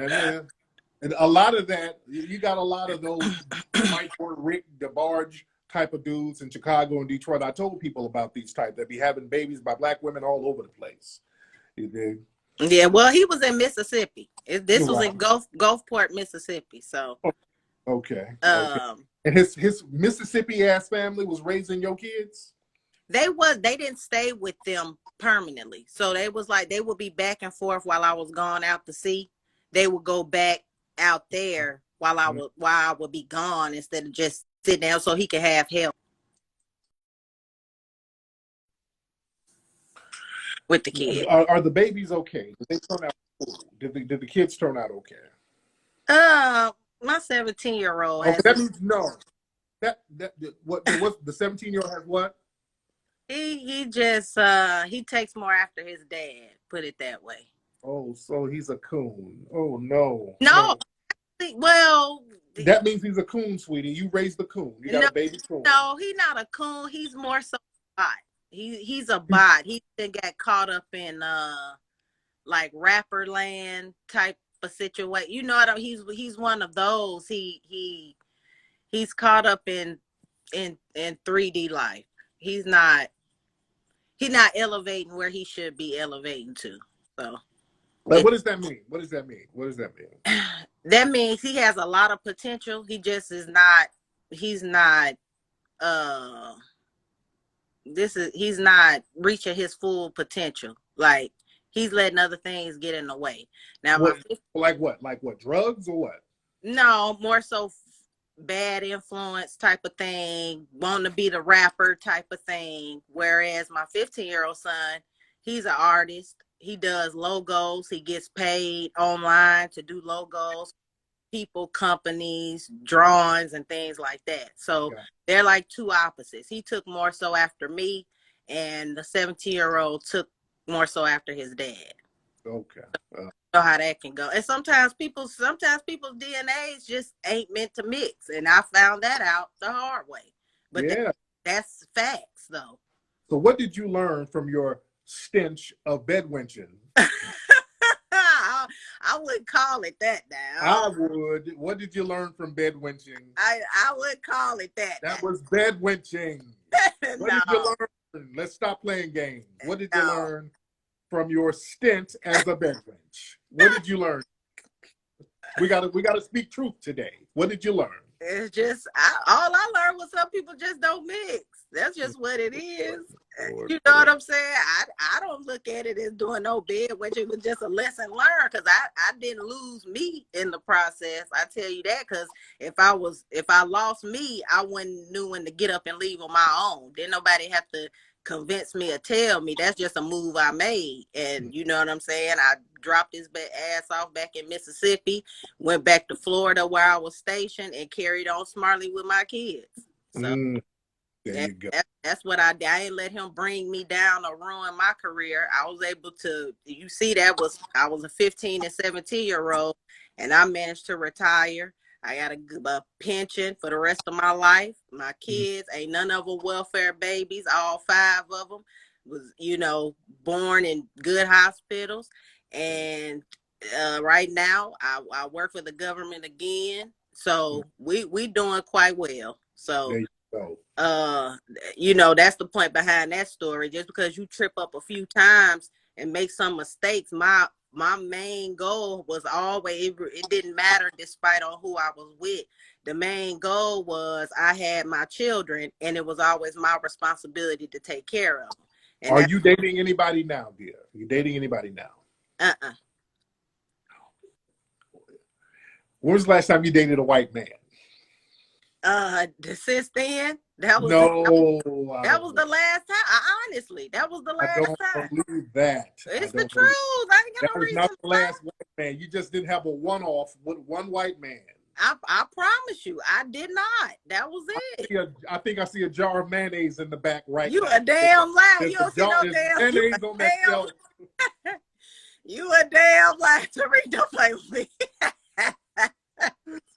I see a granola bar and an avocado wrap in the back. There's a white man in that fucking house. Look, if you see that, because I don't eat no meat. I'm a vegetarian, but other than that, that's for me. That's for me. Okay, so and then, my second marriage, it was just things didn't work out either. It's difficult, and this as a man, Tariq, especially with me being in the military and moving around. A lot of Black men aren't comfortable with moving to new environments like that, especially when they have no family, they don't know nobody or anything. So mind you, I'm the person moving with the job when he was having to move with having to start from scratch. You get what I'm saying? Like, that's not something simple and easy Black men can handle. Let's just be honest about that.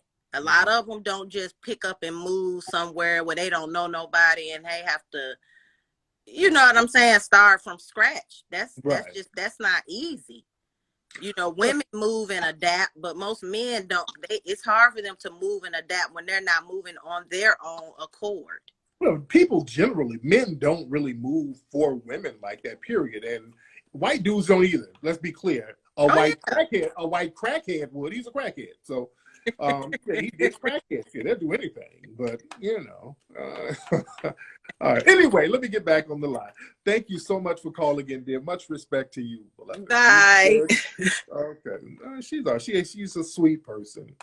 There's a lot of stuff she ain't talking about. But, yeah, don't put that on black men. Black men don't be white men don't want to do the shit either, unless he's a crackhead. There's some shit that a crackhead would do, and that's what she got. She got her a white man who was a crackhead who was into slave play.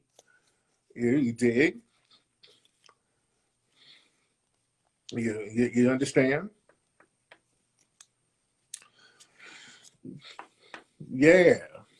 Sound like the white boy's trying to get him some little military benefits. She had a little stint of bedwenching going on there, We got to call it for what it is. You got to call it for what it is.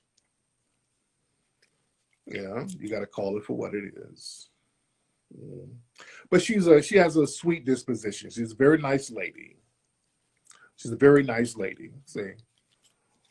Because when she was talking, that's why I asked, I'm like, well, what race was his husband? But I started getting some bedwench vibes there. Some low key. She's a rider now. She probably got it out of her system, but I kind of got a vibe. I got a little bedwench vibe there, you know. And just like I said, some of these women, they be having kids by all these different races of dudes. When y'all start having a whole bunch of kids, let's get deep for a minute. Let's get deep for a minute. Let's get heavy. When you see a lot of people out here, a lot of these sisters just having all these kids, that's a thing. That's a holdover from the plantation mentality. That's a holdover.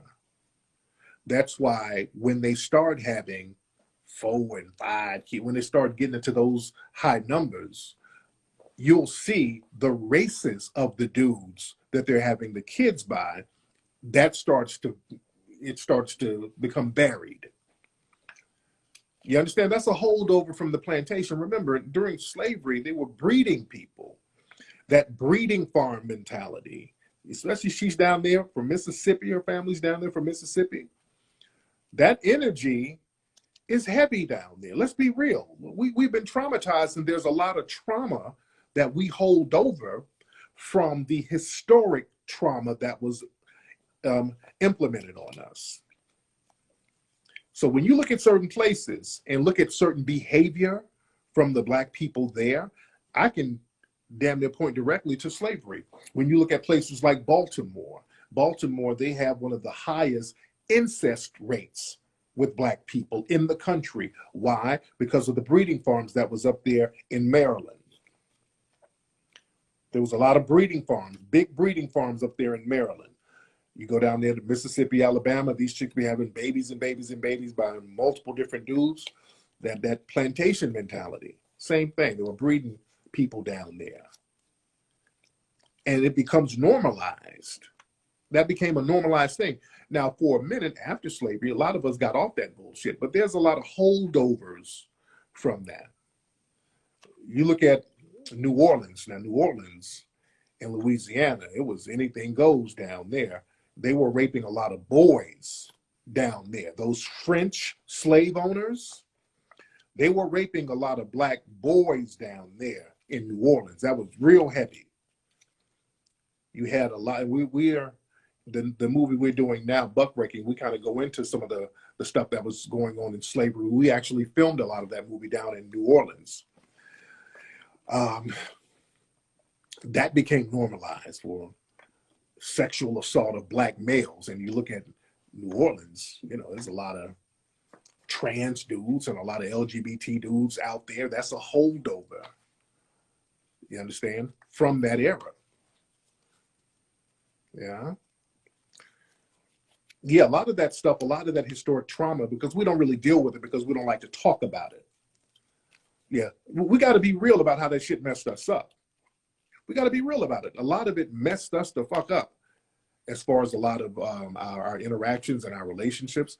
When we start talking about it and getting that out and saying, okay, this is what happened, we should not continue this legacy, then we'll be right. See, we've never had a therapeutic collective moment to say, okay, this is what happened. Let's get it out of our system. Let's change the direction of our culture. See, it's like a let's just not talk about it type of thing. You know, let's just keep this thing going. We'll keep up some of the habits that were left over. But it's a real interesting dynamic.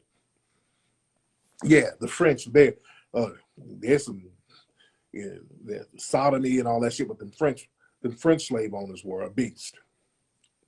You know? It was heavy stuff. Oklahoma, that's a different story. Oklahoma is very interesting. With Oklahoma, and I'll tell you, places like Oklahoma and Florida, you had a lot of rebel Black people out there. Places like Florida, places like Oklahoma, the white supremacists, you know, they try to set up shop out in those places because you had some of the most rowdy niggas going out there to Oklahoma. That was a place where Black people who were enslaved, like the Black Seminoles, they actually fought down in Florida, got their freedom. And part of the deal was for them to get out of Florida and go to Indian Territory. The Trail of Tears, I think they said it was about at least 30 to 40% black. They just never tell you about that. That Trail of Tears that went to Oklahoma, many of them were black people. They never tell you this. So there were a lot of black people who were former slaves who rebelled. They were rebellious slaves out there in Oklahoma. And this is why you had people like Bass Reeves who came up in Oklahoma. Bass Reeves, he's the real Lone Ranger. Lone Ranger is based on a black man named Bass Reeves, who I think he was in Texas. He was one of these places around Oklahoma where he beat up his slave owner and then ran to Oklahoma. And he got refuge by being with the Black Seminoles. And this was a badass brother who was beating the shit out of white people. He became a bounty hunter. The Lone Ranger is based on Bass Reeves. Bass Reeves was whooping white folks' ass out there. You know? And this is another reason, this is really one of the reasons why they had to destroy Black Wall Street. The black people were protecting themselves, and they were built. First, they had they were protecting themselves militarily. They were going out there to, a lot of the white supremacists were trying to re-enslave them, so they would have to fight white supremacists over and over again. But after slavery, they started to build these black communities out there. And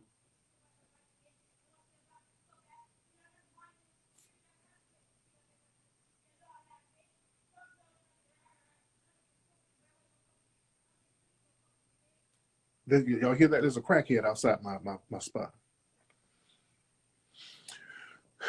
Outside my office, there's a crackhead somewhere. There's a meth head.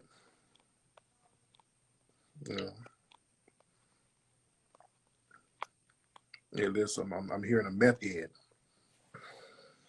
But yeah, like I was talking about Tulsa, Oklahoma, man, black people were doing it so big in Tulsa, Oklahoma.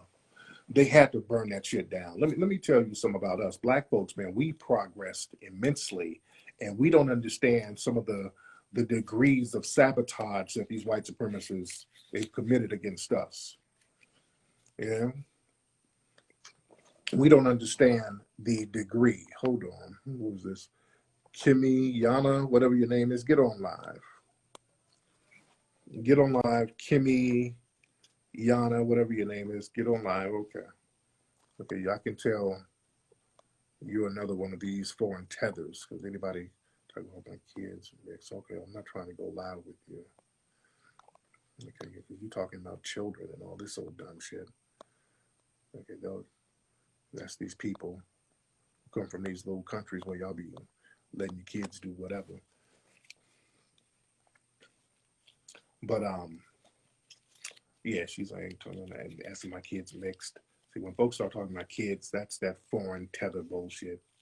We can smell you out just by the little slick shit you talk about. That's foreign tether talk. That's fuck nigga talk, to be honest. That's bummy talk. Yeah, they're very mad because now we caught on to a lot of the coons. You notice that we didn't caught on to a lot of them. We didn't caught on to a lot of these tethers, and now they can't do anything about it, so they just lurk around our circles, just mad and whining. Because now we done fucked up their little hustle. Now we can spot them a mile away, and we know not to let them come in our circles trying to undermine us. Now, when we start hearing some funny style bullshit, we start checking niggas' paperwork. Like, hey, nigga, where are you from? Where the fuck did you come from? Oh, nigga, you from Uganda. Get out of here, nigga. So now we checking people's paperwork. So now they mad. See, their strength was being able to slip their cooning in and just kind of blend in and undermine us. Now we're calling them out now. Yeah, we're calling their asses out now. Yeah, and they can't do anything about it. Yeah, we starting to check them. See, we ain't on that. We all just one big nigga. We ain't on that no more. We're starting to check niggas. You know? Yeah, we got tethers in here making fake names, and look at them. Okay. Got them. Uh, yeah, and you can tell these tethered coons and who's moist. You can tell the moist tethered coons.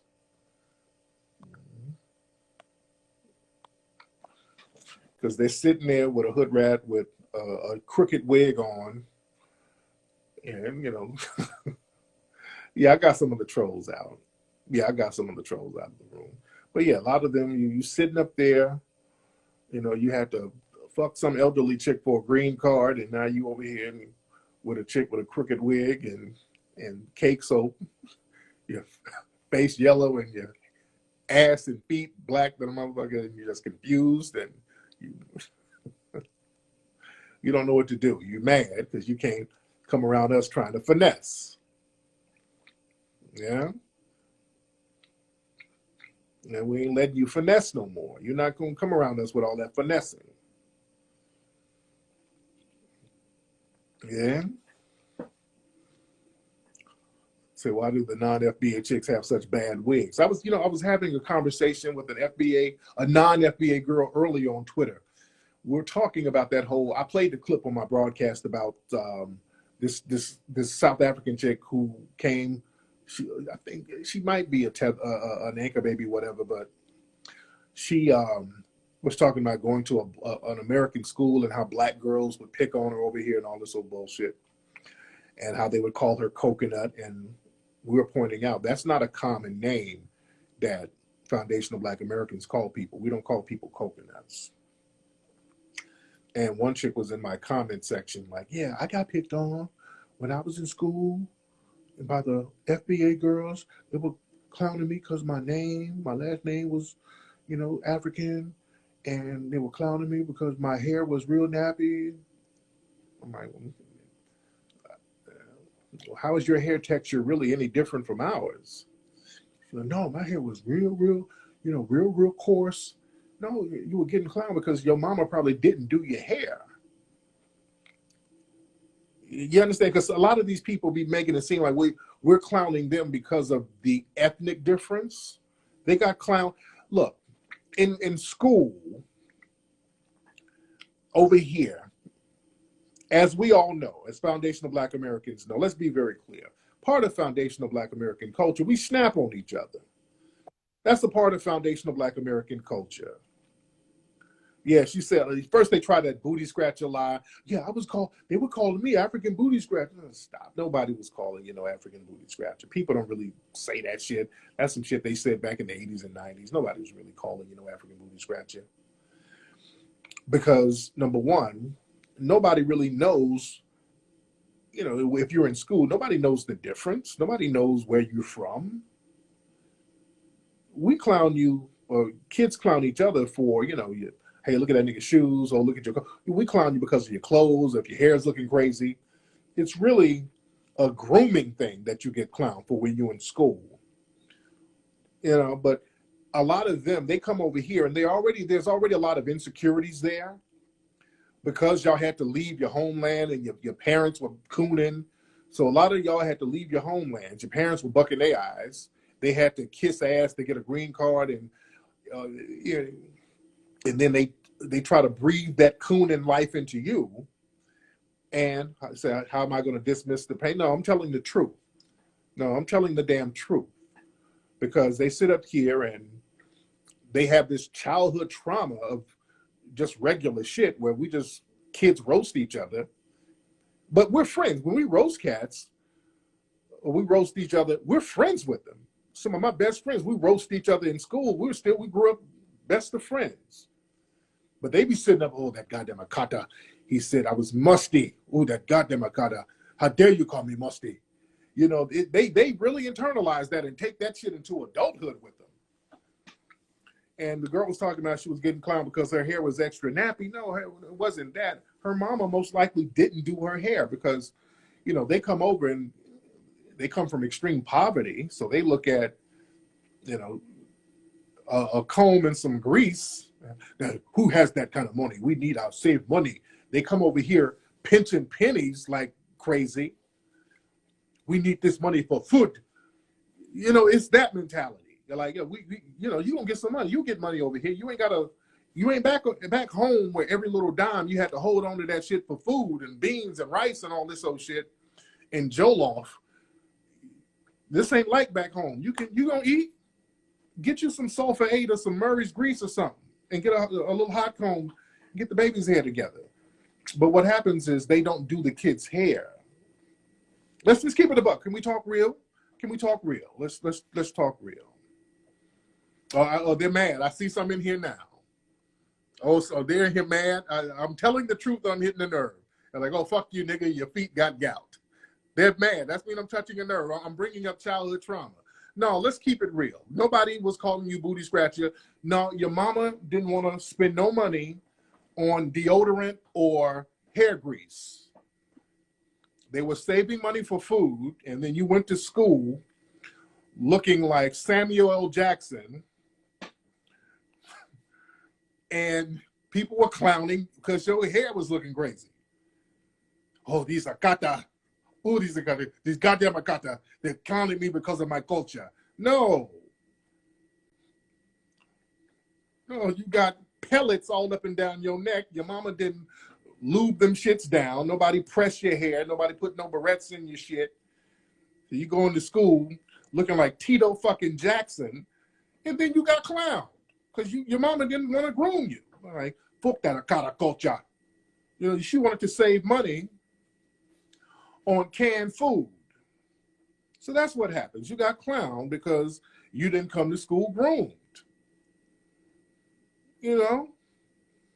So that's why your adult life, y'all who come from other places, just spend, even when you have the means to step your hair game up, to you know, spend a little money at the hairdresser. No, fuck that. I'm gonna take $5 and get a wig, and then y'all put them $5 fucking wigs on, and y'all run around wondering why we point you out, like how we know that you ain't from here. Even now, when y'all become adults, y'all still have that mentality, some of that we have to scrounge and save and pinch pennies, so we just can't spend a lot of money on certain accessories. So, you know, y'all get those $5 wigs, and we see that it's a $5 fucking wig. And now brothers ain't really checking for that, but a white man, he sees that $5 wig, and oh my God, he gets turned on. Yeah. So, you know, that's what it is. That's what it is. But you get clowned for your grooming habits. That's what it is. See, over here, you know, foundational Black Americans, even if we don't have anything, our part of our culture is to always really just take pride in your grooming.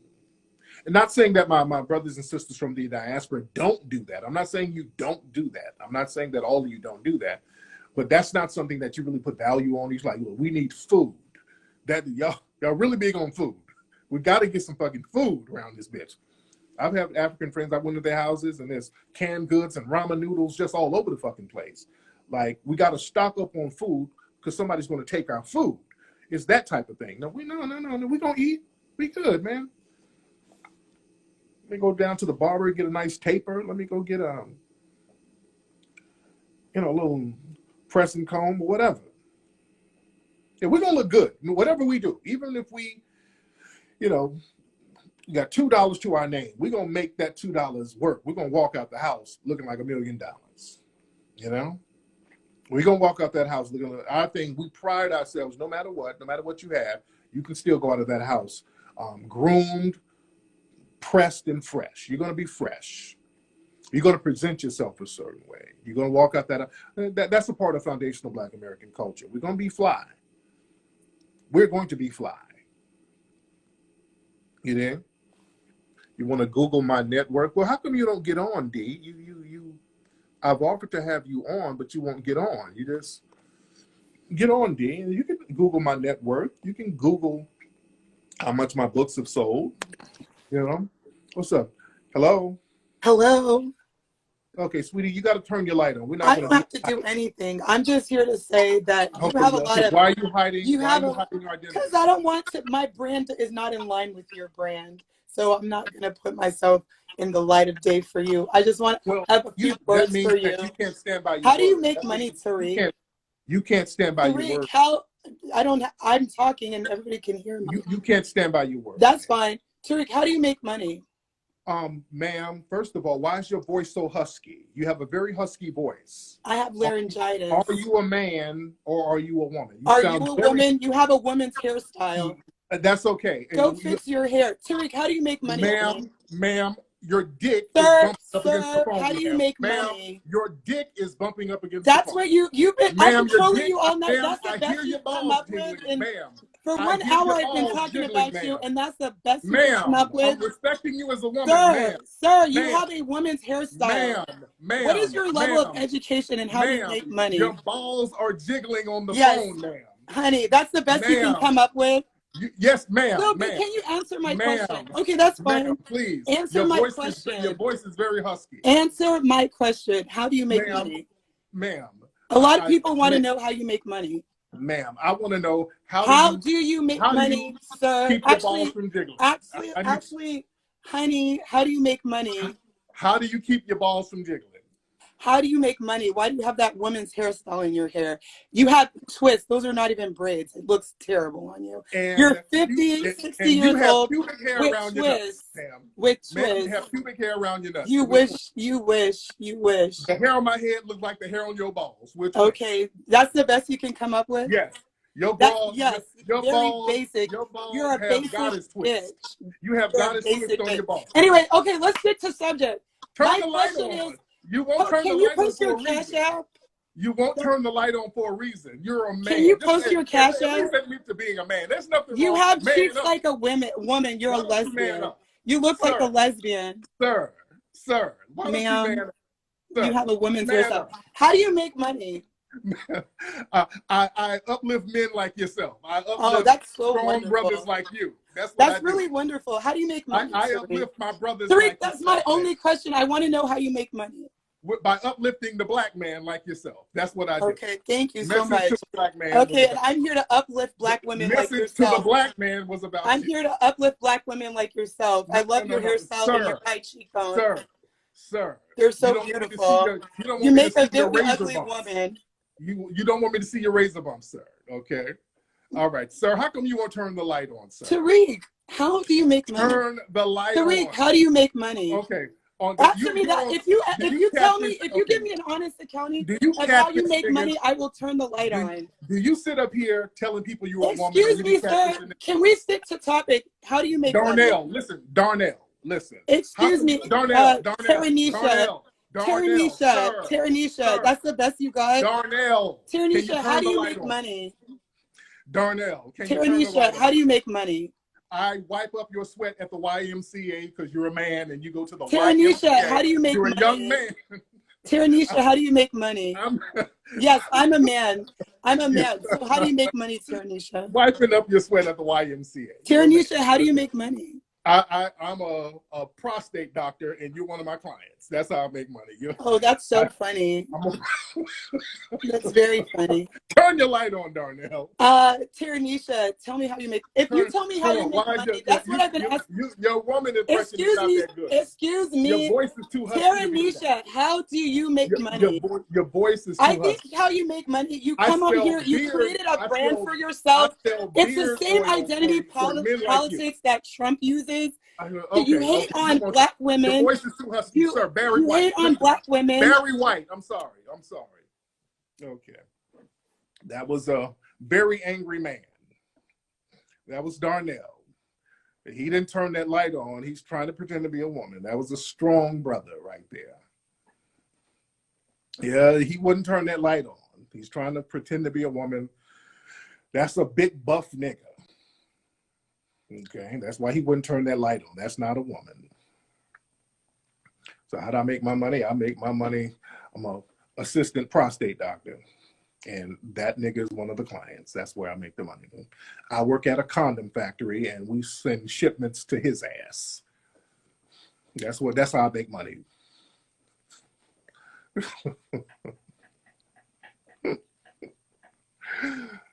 This big husky nigga, he didn't want to turn that light on.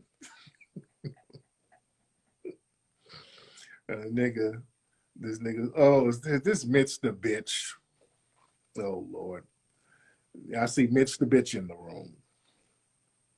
Man. Yeah, nigga. Okay. Yeah, this is a Negro from the Caribbean somewhere. He's a Caribbean coon. He's upset and he's mad. Yeah. That's okay. They can get mad. They're mad because I'm talking about them being tethers and how they try to come and infiltrate our culture. You know, that's what it is.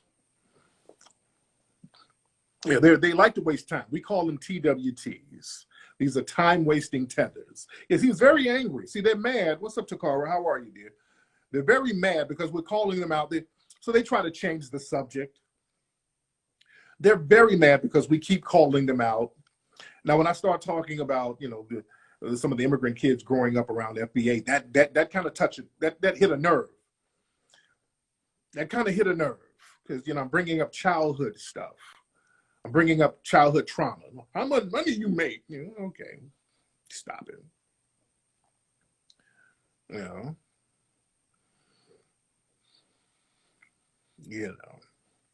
you didn't turn that light on. They did not turn that damn light on. So DJ. That's that dude's name. You didn't get that husky ass on camera. She knew not to get on camera. Talking about Trump. What about Trump? No, she's just trolling to change the subject. Yes, just trolling to change the subject. Who is this? What about Trump? Who is this? This day, this Destiny. Hold on. Destiny, you get on here. Let's see what you about. Let's get on. What's up? This Destiny. Hop on. Yeah, how do you make money? What kind of shit is that? Yeah, that's that tether shit. Worrying about pocket watching niggas. Hello? What's going on? No, I was just saying that I was coming out like she trolling, like, well, let me say something about Trump. Let me, Right, you know, make like right. nothing. There wasn't nothing out the pocket. What's up, Destiny? Where you from, dear? I'm originally from North Carolina, but I'm here in Hanford, California. What part of California? Hanford. Hanford. Is that the Bay Area? That's near Fresno, about an hour away from Fresno. Oh, okay. What the hell are you doing up there? It sounds boring. Just the name of that shit sounds Yeah, it's a nightmare. I'm out here in the military. Oh, okay. Oh, yeah, that's right. There's a lot of military folks up there in that area. So how long you been in the military? I'm going on 17 years. Well, you've been in there for a minute. Right. Are you dating white men out here? No, I do not do white men at all. What about white women? Are you a stud getting with white women? No, I don't know. Okay. No. Are you dating a brother in the military or have dated a brother in the military? Yeah, I was dating an immigrant guy. Oh, Well, actually, not dated a lot of immigrant black men. Oh, wow. What has been your experience with that? Mostly Caribbean. They very competitive.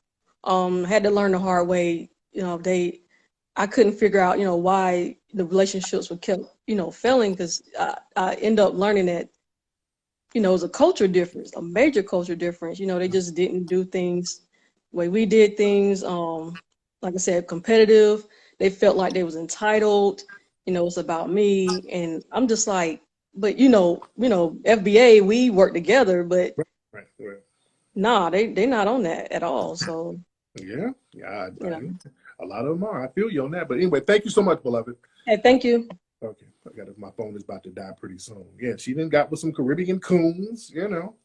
Some of y'all know what it is. Y'all be out here fucking with some of those Caribbean coons. And again, a lot of these folks, They be finessing y'all ass, sisters. Foundation, them Caribbean coons, they really target foundational Black American sisters.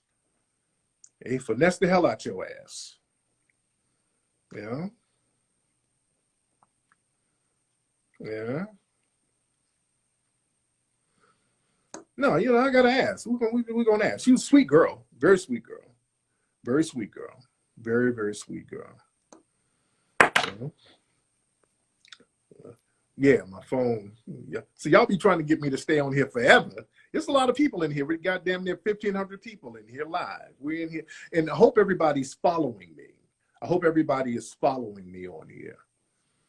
Hope everybody's following me on Instagram. Anyway, let me do what I do, man. I need to go to the crib. I'm at my office. I just came up here to get some stuff. And the plug's wife wants me to roast another troll. They won't get on. That's the thing. They won't get on. And Mr. Husky Man, I mean, she got on, but she had the light off. They're not going to get on. Yeah, Mr. Husky Man is not going to get on. Yeah. What's up? Why I blocked you on Twitter? Let's see who this nigga is. Okay. Allie Hart. Hold on. Let's see who this motherfucker is. This nigga talking about why I block him on Twitter. This nigga hopping in my damn comments talking some Keisha Cole shit. Nigga, if I block you on Twitter, you must have done something. But hell, present yourself now and let's see why I block you. Say no to the creamy crack. No, and getting your hair groomed ain't even about getting a relaxer. Look, your grandma back in the day, they didn't put relaxers in your hair. They put a hot comb in that motherfucker. And your strong ass grandma just combed the texture, comb the kinks out of it. Yeah. What's that, brother? What did it do, man? What's up now? Why did I block you on Twitter? You said I blocked you?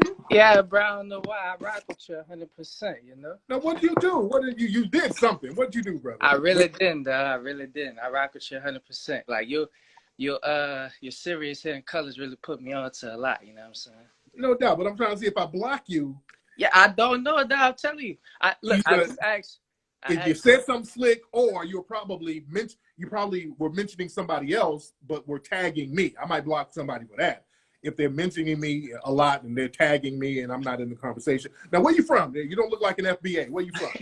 From New Orleans, dog. Okay, New Orleans. Okay, that means you possibly from Haiti. Your people are from Haiti. Where are your people? Are your people from the islands? Actually, St. Francisville, Louisiana. My mom's side, St. Francisville, Angola Penitentiary, right? Yeah. All right, yeah. So that's my mom's side. I'll be honest. On my dad's side, I just found out last year, like some of my people are from Jamaica. But for the most part, like, following the criteria, No doubt. FBA, even speaking about, Dr. Claude Anderson, right? No doubt. Right. No doubt. So, like, I'm really on board, bro. Sometimes I just look at it like we have to, like, be honest with ourselves with FBA. You know what I'm saying? Of course. Like, I don't want us to be non-biased. I feel like we definitely have the potential to go far, but we don't really be sticking together like we should. FBA specifically. I'm not talking about everybody else. You feel me? Yeah, one of the reasons why is because a lot of times we've been infiltrated by so many other people who we think are FBA, but they come in there with a whole different agenda and they'll just try to undermine the whole shebang. So just as, we're getting on code, and once we get on code, we can then get on code with all other people, but we just got to get our shit together first. Sure indeed. Yeah. But anyway, man, thanks for the call, brother. No doubt. All right. Cool, brother. See, Angola. Yeah, down in, that's why, man, we really, we're going to have to get it together, man. I really want to, get our brothers about these damn prisons. That's one thing, man. I really want to get our brothers about these prisons, dude. These prisons are just modern day plantations, and I really want to get our brothers up out of these shits. Yeah.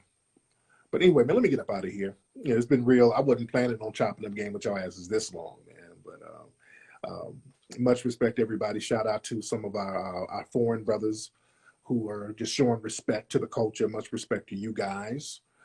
And y'all go to hiddencolorsfilm.com. Where's Mr. Husky Man? Mr. Husky Man, please be careful. Don't sit on your balls too fast. That's going to trigger more COVID. Go to officialfba.com to get the Foundation of Black American flag, to get the Foundation of Black American bandana. Boom. Officialfba.com. And I'm going to holler at you guys. Y'all be good.